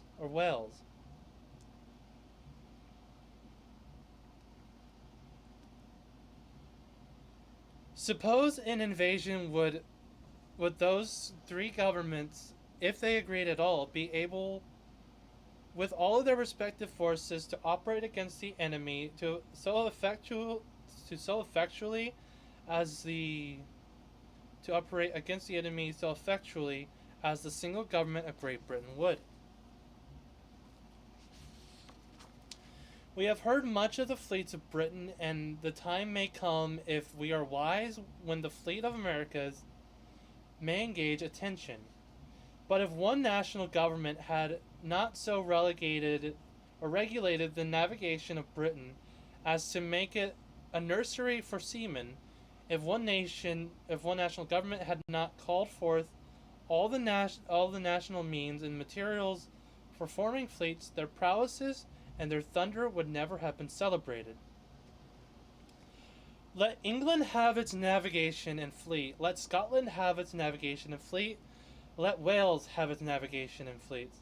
Let Ireland have its navigation and fleet. Let those 4 of the constituent parts of the British Empire be under 4 independent governments, and it is easy to perceive how soon they would each dwindle into comparative insignificance. Apply these facts to our own case. Leave America divided into 13, or if you please, into 3 or 4 independent governments. What armies could they raise and pay? What fleets could they ever hope to have? If one was attacked, would the others fly to its succor and spend their blood and money in its defense? Would there be no danger of their being flattered into neutrality by its specious promises, or seduced by too great fondness for peace to decline hazarding their tranquillity and present safety for the sake of neighbors of whom perhaps they have been jealous and whose importance they are content to see diminished? I love questions. The hell?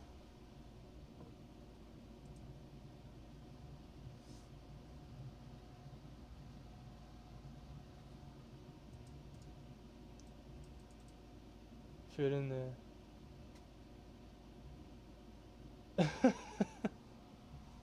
Lovely.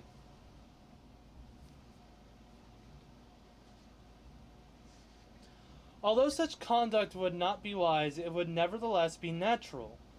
The history of the states of Greece and other countries abound with such instances, and it is not improbable that what has so often happened would under similar circumstances happen again. But admit that they might be willing to help the invaded state or confederacy. How and when and in what portion shall aids of men and money be afforded? Who shall command the allied armies, and from which of them shall he receive his orders? Who shall settle the terms of peace, and in case of disputes, what umpire shall decide between them and compel acquiescence? Various difficulties and inconveniences would be inseparable from such situations, whereas one government watching over the general and common interests in combining and directing the powers and resources of the whole would be free from all these embarrassments and conduce far more to the safety of the people. Spoiler, it would be way better. It's called decentralized command.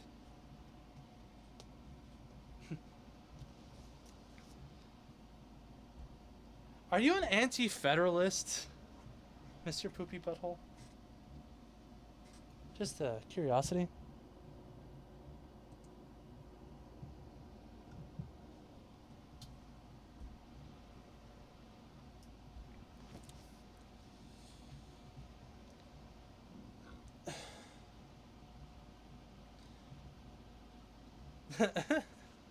Fair enough, fair enough.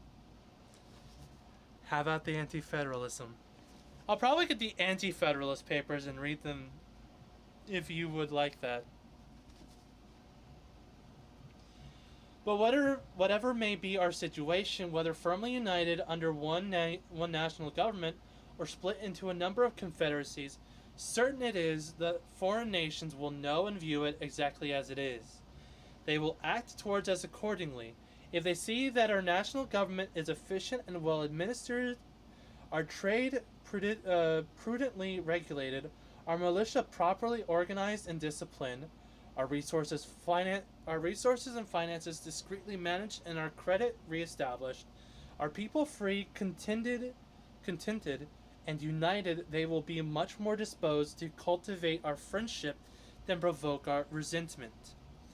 If, on the other hand, they find us either destitute of an effectual government, each state doing right or wrong as to its rulers may seem convenient, or split into 3 or 4 independent and probably discordant republics or confederacies, one inclining to Britain, another to France, and a third to Spain, and perhaps played off against each other by the 3, what a poor pitiful figure will America make in their eyes? How liable would she become not only to their contentment, but to their outrage, and how soon would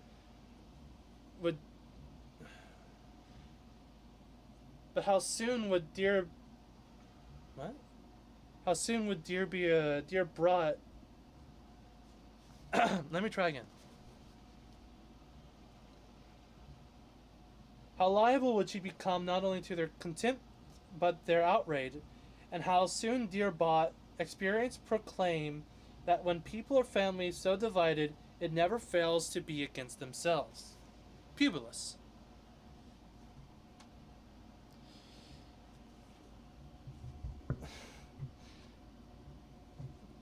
Well, not everybody names their usernames based off of their political ideas. And some just like an edgy name, and some might actually stand by it. You see, if I went by your name on Rumble, you would be Mr. Poopy Butthole. And I would trust that you have a poopy butthole. But on YouTube, you're someone else, and on Locals, you're Southern Anarchist.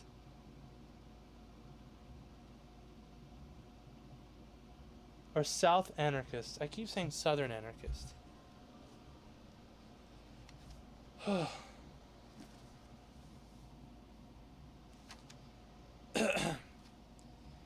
Jay continues this whole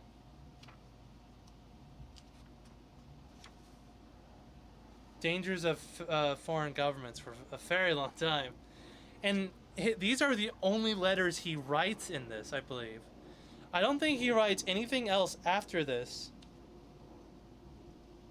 It's fine. Sothron wouldn't fit.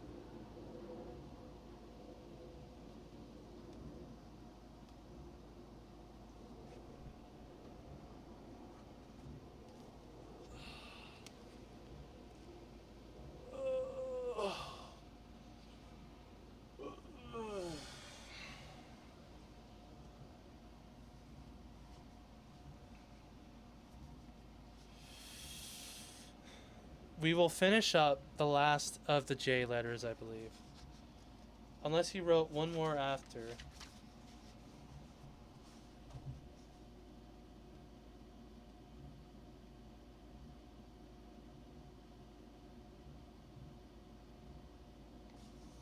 I really wish in the table of contents that they had included who wrote what.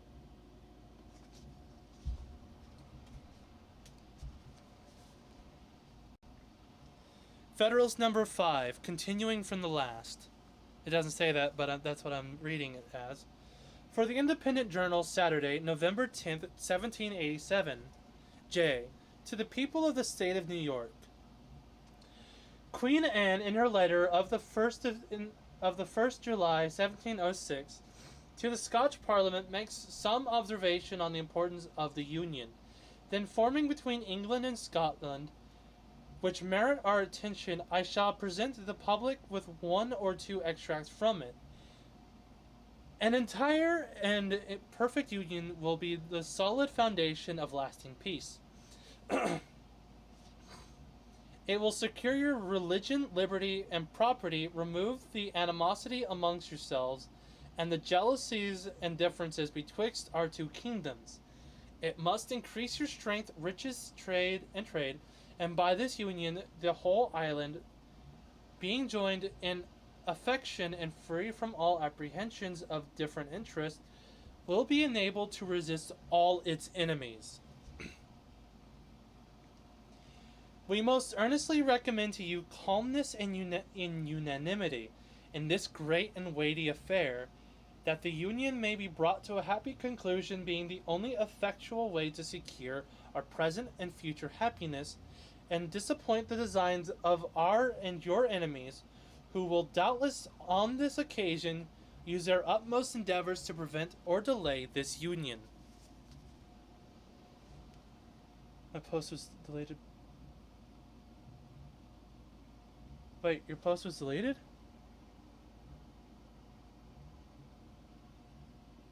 Parlor? What's up? What about your post?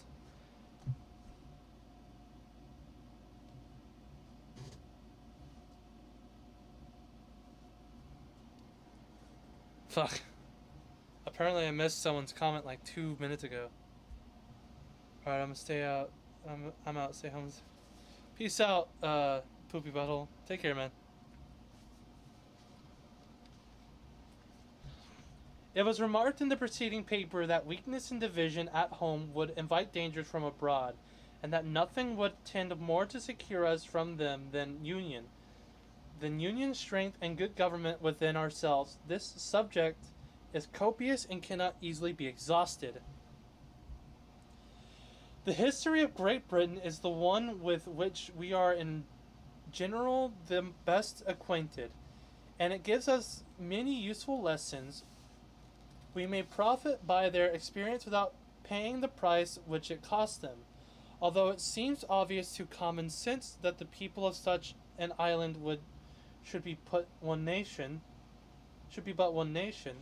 Yet we find that they were of ages divided into three, and that those three were almost constantly embroiled in quarrels and wars with one another, notwithstanding their true interest with respect to the continental nations was really the same. Yet by the arts of policy and practices of those nations, their mutual jealousies were perpetually kept inflamed, and for the long series of years they were far more inconvenient and troublesome than they were useful in assisting to each other.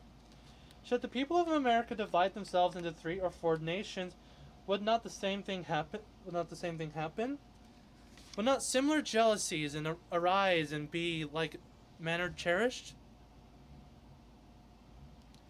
Instead of their being joined in affection, and free from all apprehensions of different interests, envy and jealousy would soon extinguish confidence and affection and the partial interests of each confederacy, instead of the general interest of all America.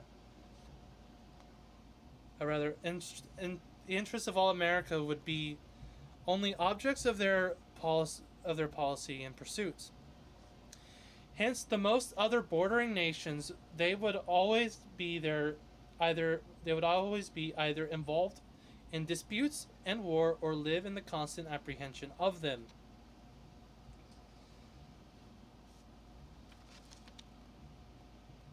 The most sanguine advocates for 3 or 4 confederacies cannot reasonably suppose that they would long remain exactly on an equal footing in point of strength, even if it was possible to form them so at first, but admitting that to be predictable, yet what human contrivances can secure the continuance of such equality? Independent of those local circumstances which tend to beget and increase power in one part and to impede its progress in another, we must advert to the effects that superior policy and good management, which would probably distinguish the government of one above the rest, and by which their relative equality and strength and consideration would be destroyed. For it cannot be presumed that the same degree of sound policy, prudence, and foresight would uniformly be observed by each of these confederacies for a long succession of years.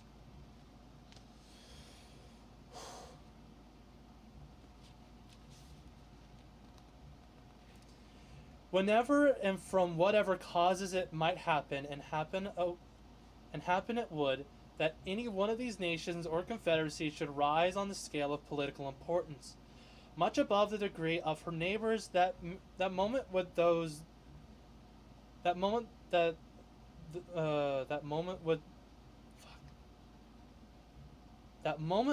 neighbors behold her with envy and with fear.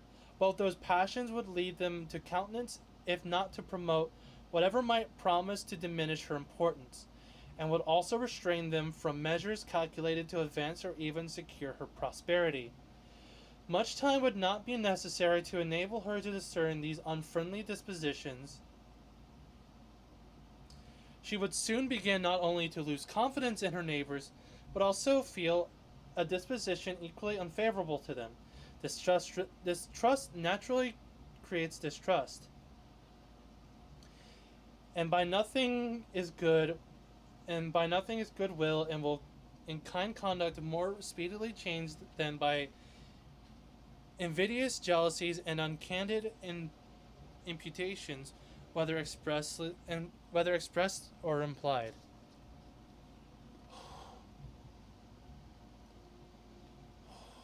A little bit further, and then I'm probably done with reading the Federalist Papers for today.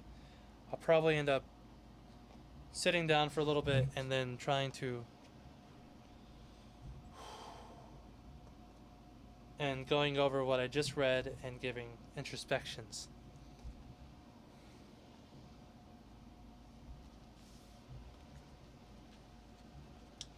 The North is generally the region of strength, and many local circumstances render it probable that the most northern of the proposed confederacies would at a period not very distant be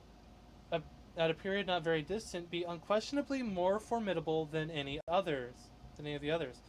No sooner would this become evident than the northern hive would excite the same ideas and sensations in the more southern parts of America, which it formerly did in the southern parts of Europe. Nor does it appear to be a rash conjecture that its young swarms might often be tempted to gather honey in the more blooming fields and milder air of their luxurious and more delicate neighbors. They who will consider the history of similar divisions and confederacies will find abundant reasons to apprehend that those in contemplations would in no other sense be neighbors than as they would be borderers, that they would neither love nor trust one another, but on the contrary would be prey to discord, jealousy, and mutual injuries. In short, that they would place us exactly in the situation in which some nations doubtless wish to see us, viz., formidable only to each other. From these considerations, it appears that those gentlemen are greatly mistaken who suppose that alliances offensive and defensive might be formed between those confederacies, and would produce that combination and union of wills of arms and of resources which would be necessary to put and keep them in formidable state of defense against foreign enemies. When did independent states When did the independent states into which Britain and Spain were formerly divided combine in such alliance or unite their forces against a foreign enemy? The proposed confederacies will be distinct nations, each of them would have its commerce with foreigners to regulate by distinct treaties, and as their productions and combinations are different and proper for different markets, so those treaties essentially, so the treaties would be essentially different. Different commercial concerns must create different interests and, of course, different degrees of political attachment to and connection with different foreign nations. Hence, it might and probably would happen that the foreign nation with whom the Southern Confederacies might be at war would be the one with whom the Northern Confederacy would be the most desirous of preserving peace and friendship. An alliance so contrary to their immediate interests would not therefore be easy to form, nor, if formed, would be observed and fulfilled with perfect good faith. Nay, it is far more probable that in America, as in Europe, neighboring nations acting under the impulse of opposite interests and unfriendly passions would frequently be found taking different sides. Considering our distance from Europe, it would be more natural for these confederacies to apprehend dangers from one another than from distant nations, and therefore that each of them should be more desirous to guard against the others by the aid of foreign alliances than to guard against foreign dangers by alliances between themselves. And here let us not forget how much more easy it is to receive foreign fleets into our ports and foreign armies into our countries than it is to persuade or compel them to depart. How many conquests did the Romans and others make in the characters of allies, and what innovations did they, under the same character, introduce into the governments of those whom they pretended to protect? Let candid men judge then whether the division of America into any given number of independent sovereignties would tend to secure us against the hostilities and improper interferences of foreign nations. Publius.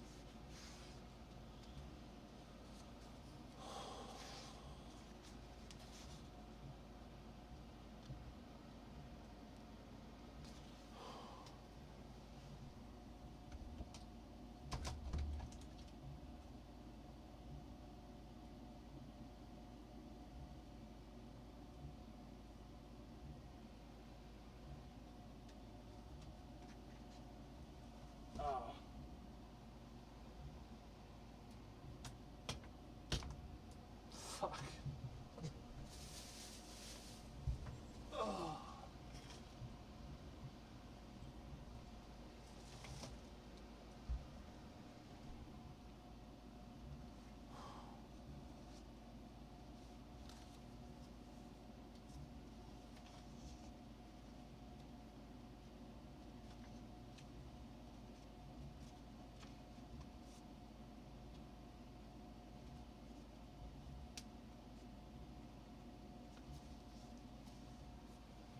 First 5 or 6 letters of the Federalist Papers. Oh.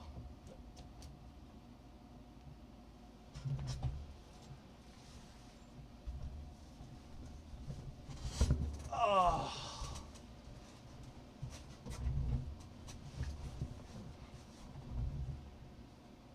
Don't worry, I'll bring you to my level.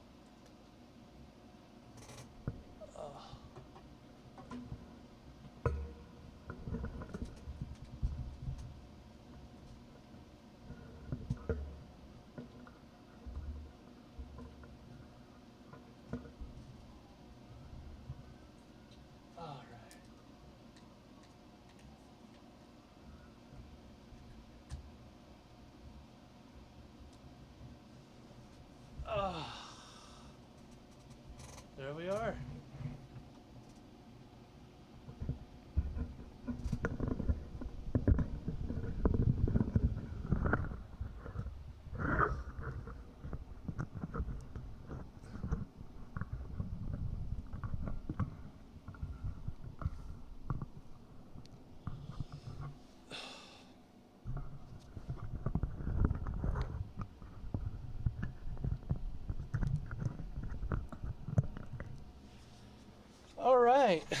So that was a reading of the Federalist Papers.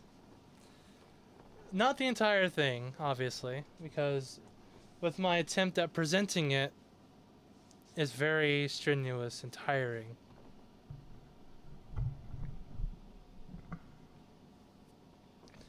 So the points presented by John Jay seem to be very convincing to me. That the federal nation, or the national government, is a good way to prevent war between ourselves, and would allow us to negotiate against threats against us in a way that we could not individually be able to approach. Of course, our current circumstances are much different. We have all these treaties and boundaries and whatnot. If only we could go back to that greater age.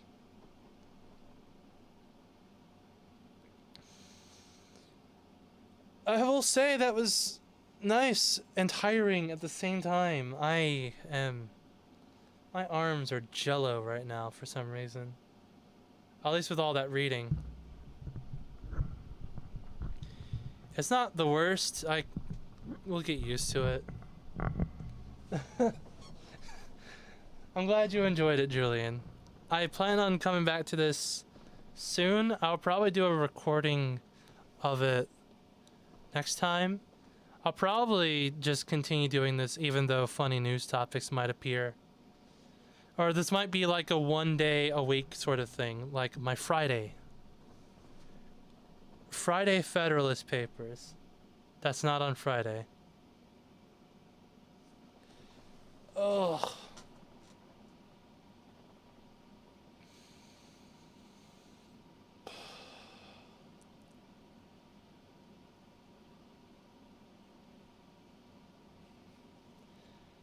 I might read through it ahead of the stream and then re-present it so I can have kind of an idea.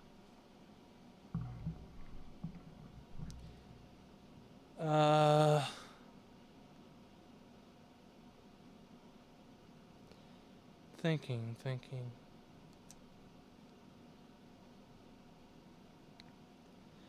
There's not much else on my mind right now outside of kind of just maybe wanting to kill time until I guess 5 or 6 o'clock. So I've got like 40 minutes left to do whatever. But I think I would have died if I had kept going for like 40 more minutes. My arms are just so worn out.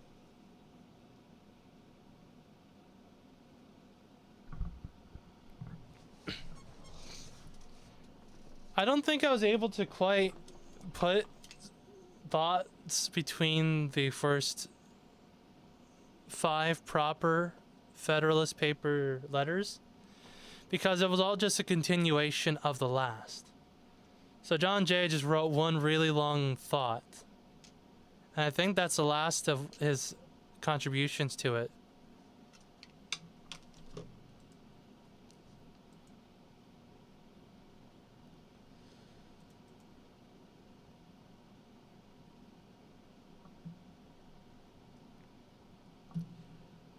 Ugh.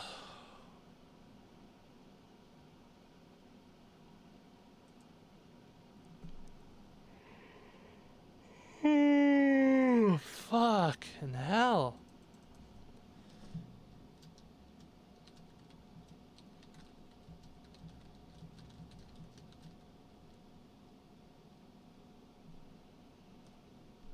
Ugh. I'm doing a real quick look up on who wrote what of the Federalist Papers. And then I think I might do my last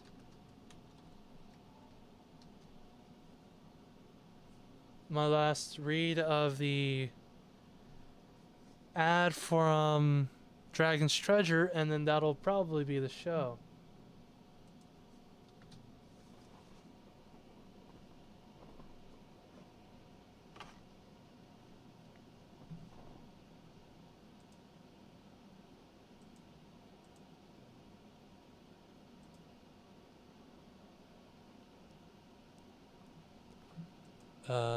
Federalists.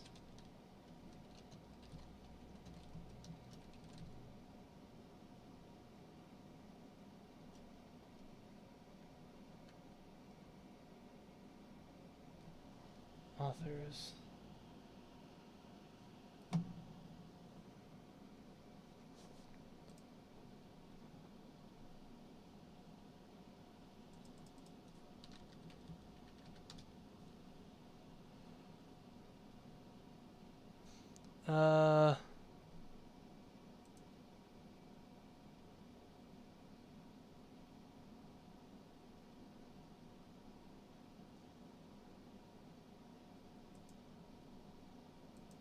How many Federalist Papers each, right? So they wrote a total of 85, and 51 was Hamilton, 29 was Madison. That's 80. Yeah, so John Jay wrote basically the foreign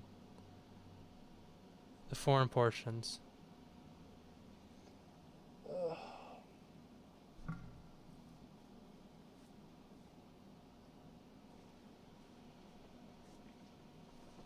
Before I wrap up everything from the stream, I'm going to once again push the Dragon Treasure, a haven for anime and tea lovers.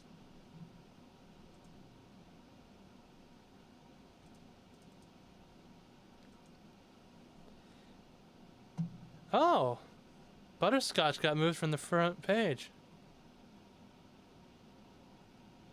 Mana Potion, Sebastian's Morning Earl Grey, and Red Chocolate Cake. I'm gonna have to try this one out pretty soon. So you can get these little tins with the teaware. Oh, sorry. Which I will put the tea in the tins live for everyone. This is the matcha, so I'll put the Magic Girl Venus one on the matcha side.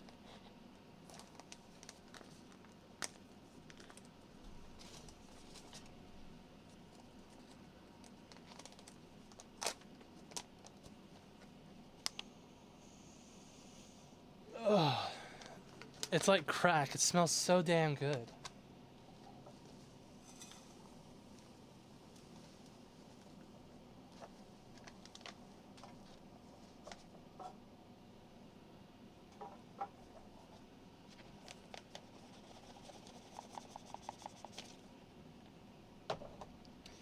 I don't think I'll do the whole synopsis of the paper before, like a preview synopsis, because I want the speaker of the paper to speak for itself through reading it out loud.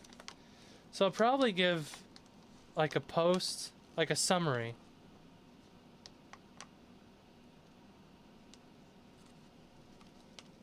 Potpourri.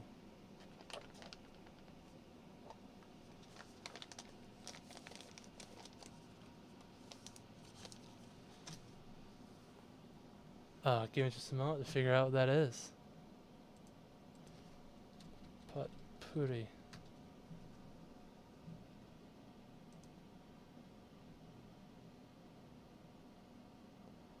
Dried petals and spices, place in a bowl with a sack to perfume clothing or a room. I don't know, ask the team, man. Reading the sauce for yourself may be helpful, knowing the direction the paper will go and make it easier to comprehend. Oh, yeah.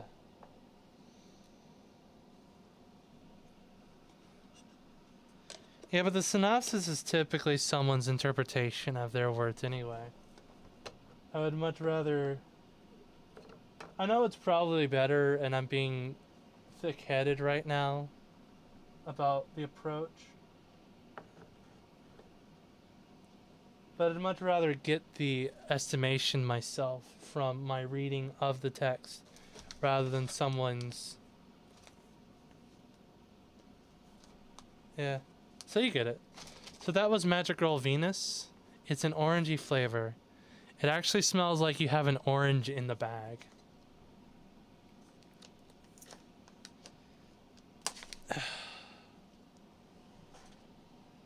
Sebastian's Morning Earl Grey Vanilla Cream.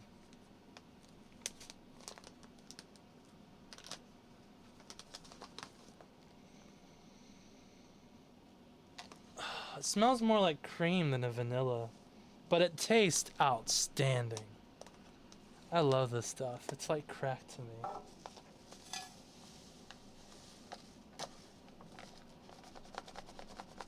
It's a good way to unwind too.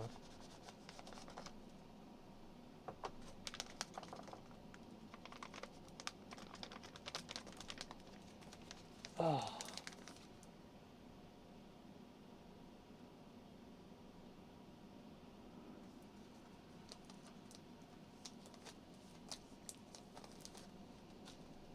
Should probably gonna pull up my camera.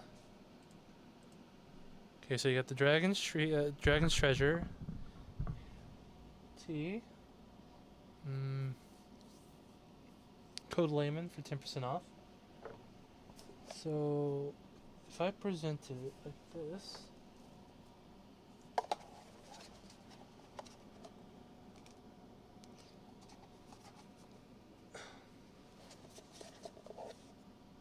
you can't see that very well. On the left side, I guess to your right, this is Magic Girl Venus. And it smells like orange. It's color orangey, and it smells orangey as well.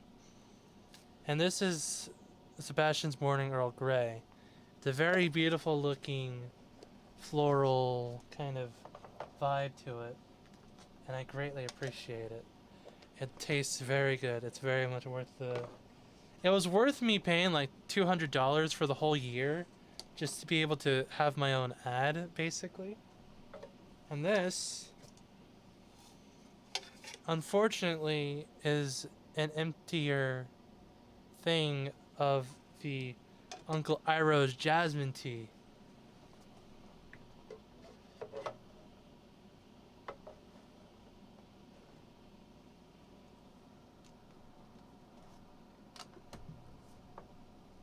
So I'll put the Uncle Iroh's tea on top of the Sebastian tea to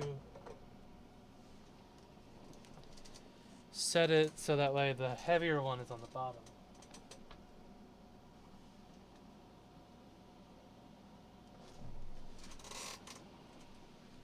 Hold on.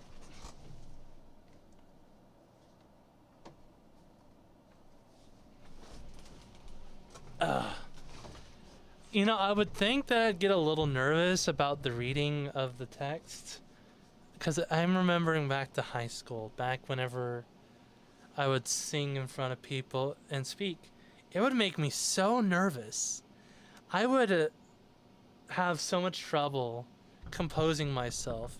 But now I'm like, yeah, let's go. Let's have it. Let's have at it. Let's fucking go.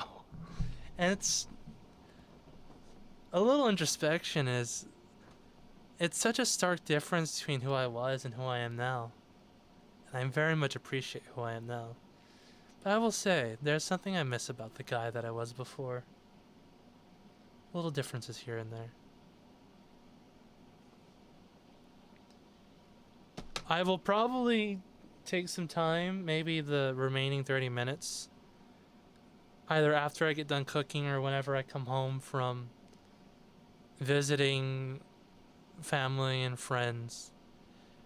I will probably start editing this particular stream into a separate playlist for Federalist Papers as opposed to my normal streams.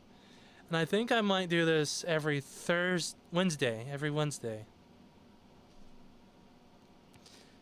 Or any other day that I have a day off. Because I gotta kind of adjust myself to my brother's schedule. And he works Wednesday. My Friday, Wednesday.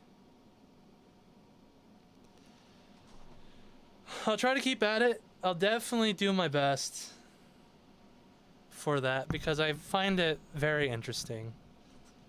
Like the whole John Jay side of it, I started understanding the way he was thinking. I just didn't know the words he would use in a large portion of what he was going to say. So I'm very happy to have been able to understand, in part, John Jay to a point that I didn't before. And I appreciate his writings insofar as they were able to help form the nation. And not only that, a wizened opinion to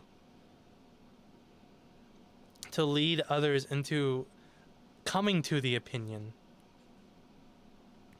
rather than some forcing of it.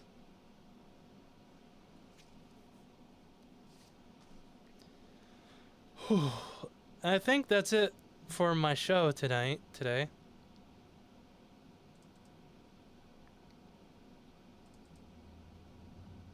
Just real quick. Dragon's Treasure, a haven for anime and tea lovers. And if you like what you see at all in this, use code Layman for 10% off and enjoy a good discount while enjoying good tea.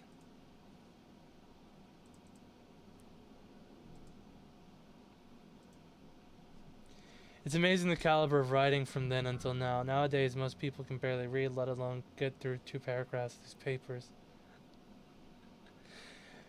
I think people who... I actually think texting and games are a good way for people to learn how to read, because it offers such a entertaining way to produce that text. I'm not entirely sure about the comprehension of it. Some people might have a better comprehension than others. I think simply not complexity to the thoughts or layers. One thought at a time, I mean. I get it. Not complexity to one thought or layers, yeah.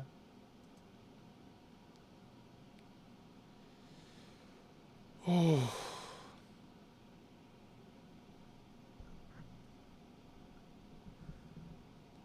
They think simply, no complexity to one thought or to one's thoughts or layers? To one thoughts at the time. I get what you're saying. There doesn't need to be the exact wording.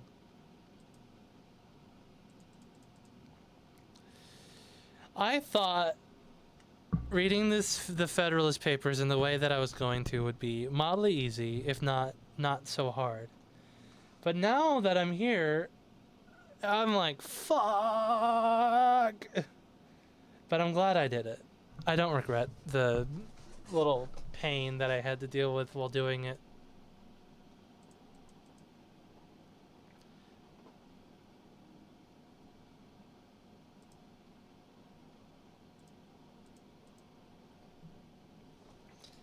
And I enjoyed what I read, and I'll hopefully share with you guys more later. Next week, I'll probably try to get through more. I'm sad to see John Jay basically be done with already. However, I think I'm cool with it. I think I can live with the lack of John Jay, but his information and his considerations and thoughts were very, very compelling. And I can see why these papers brought the nation to the understanding that the Constitution and the Federalist system is something to be admired and to strive towards, and not something to diminish and admonish to that as a potential power grab. With that, if you liked what you saw, please consider liking and subscribing on Rumble, on YouTube. Follow the accounts. You'll find links to my locals, which is legallayman.locals.com. My Twitter account, which is @legallayman with 2 N's, because without the extra N was already taken. And yes, thank you so much for coming. Thank you so much for watching. Thank you for the company that you gave me while I was reading that, for the funny comments and the distractions that I had along the way. I appreciate it very much, and I appreciate you guys. So with that, You guys have a fantastic day, fantastic evening. I will try to stream tomorrow, probably a topic. No, I can't stream tomorrow. No stream tomorrow at all. I cannot stream on Friday because that's a day my brother's off. But I will try to get a stream out on Saturday, Sunday, and whatnot. So with that, thank you once again. You guys have a fantastic day, and hang loose.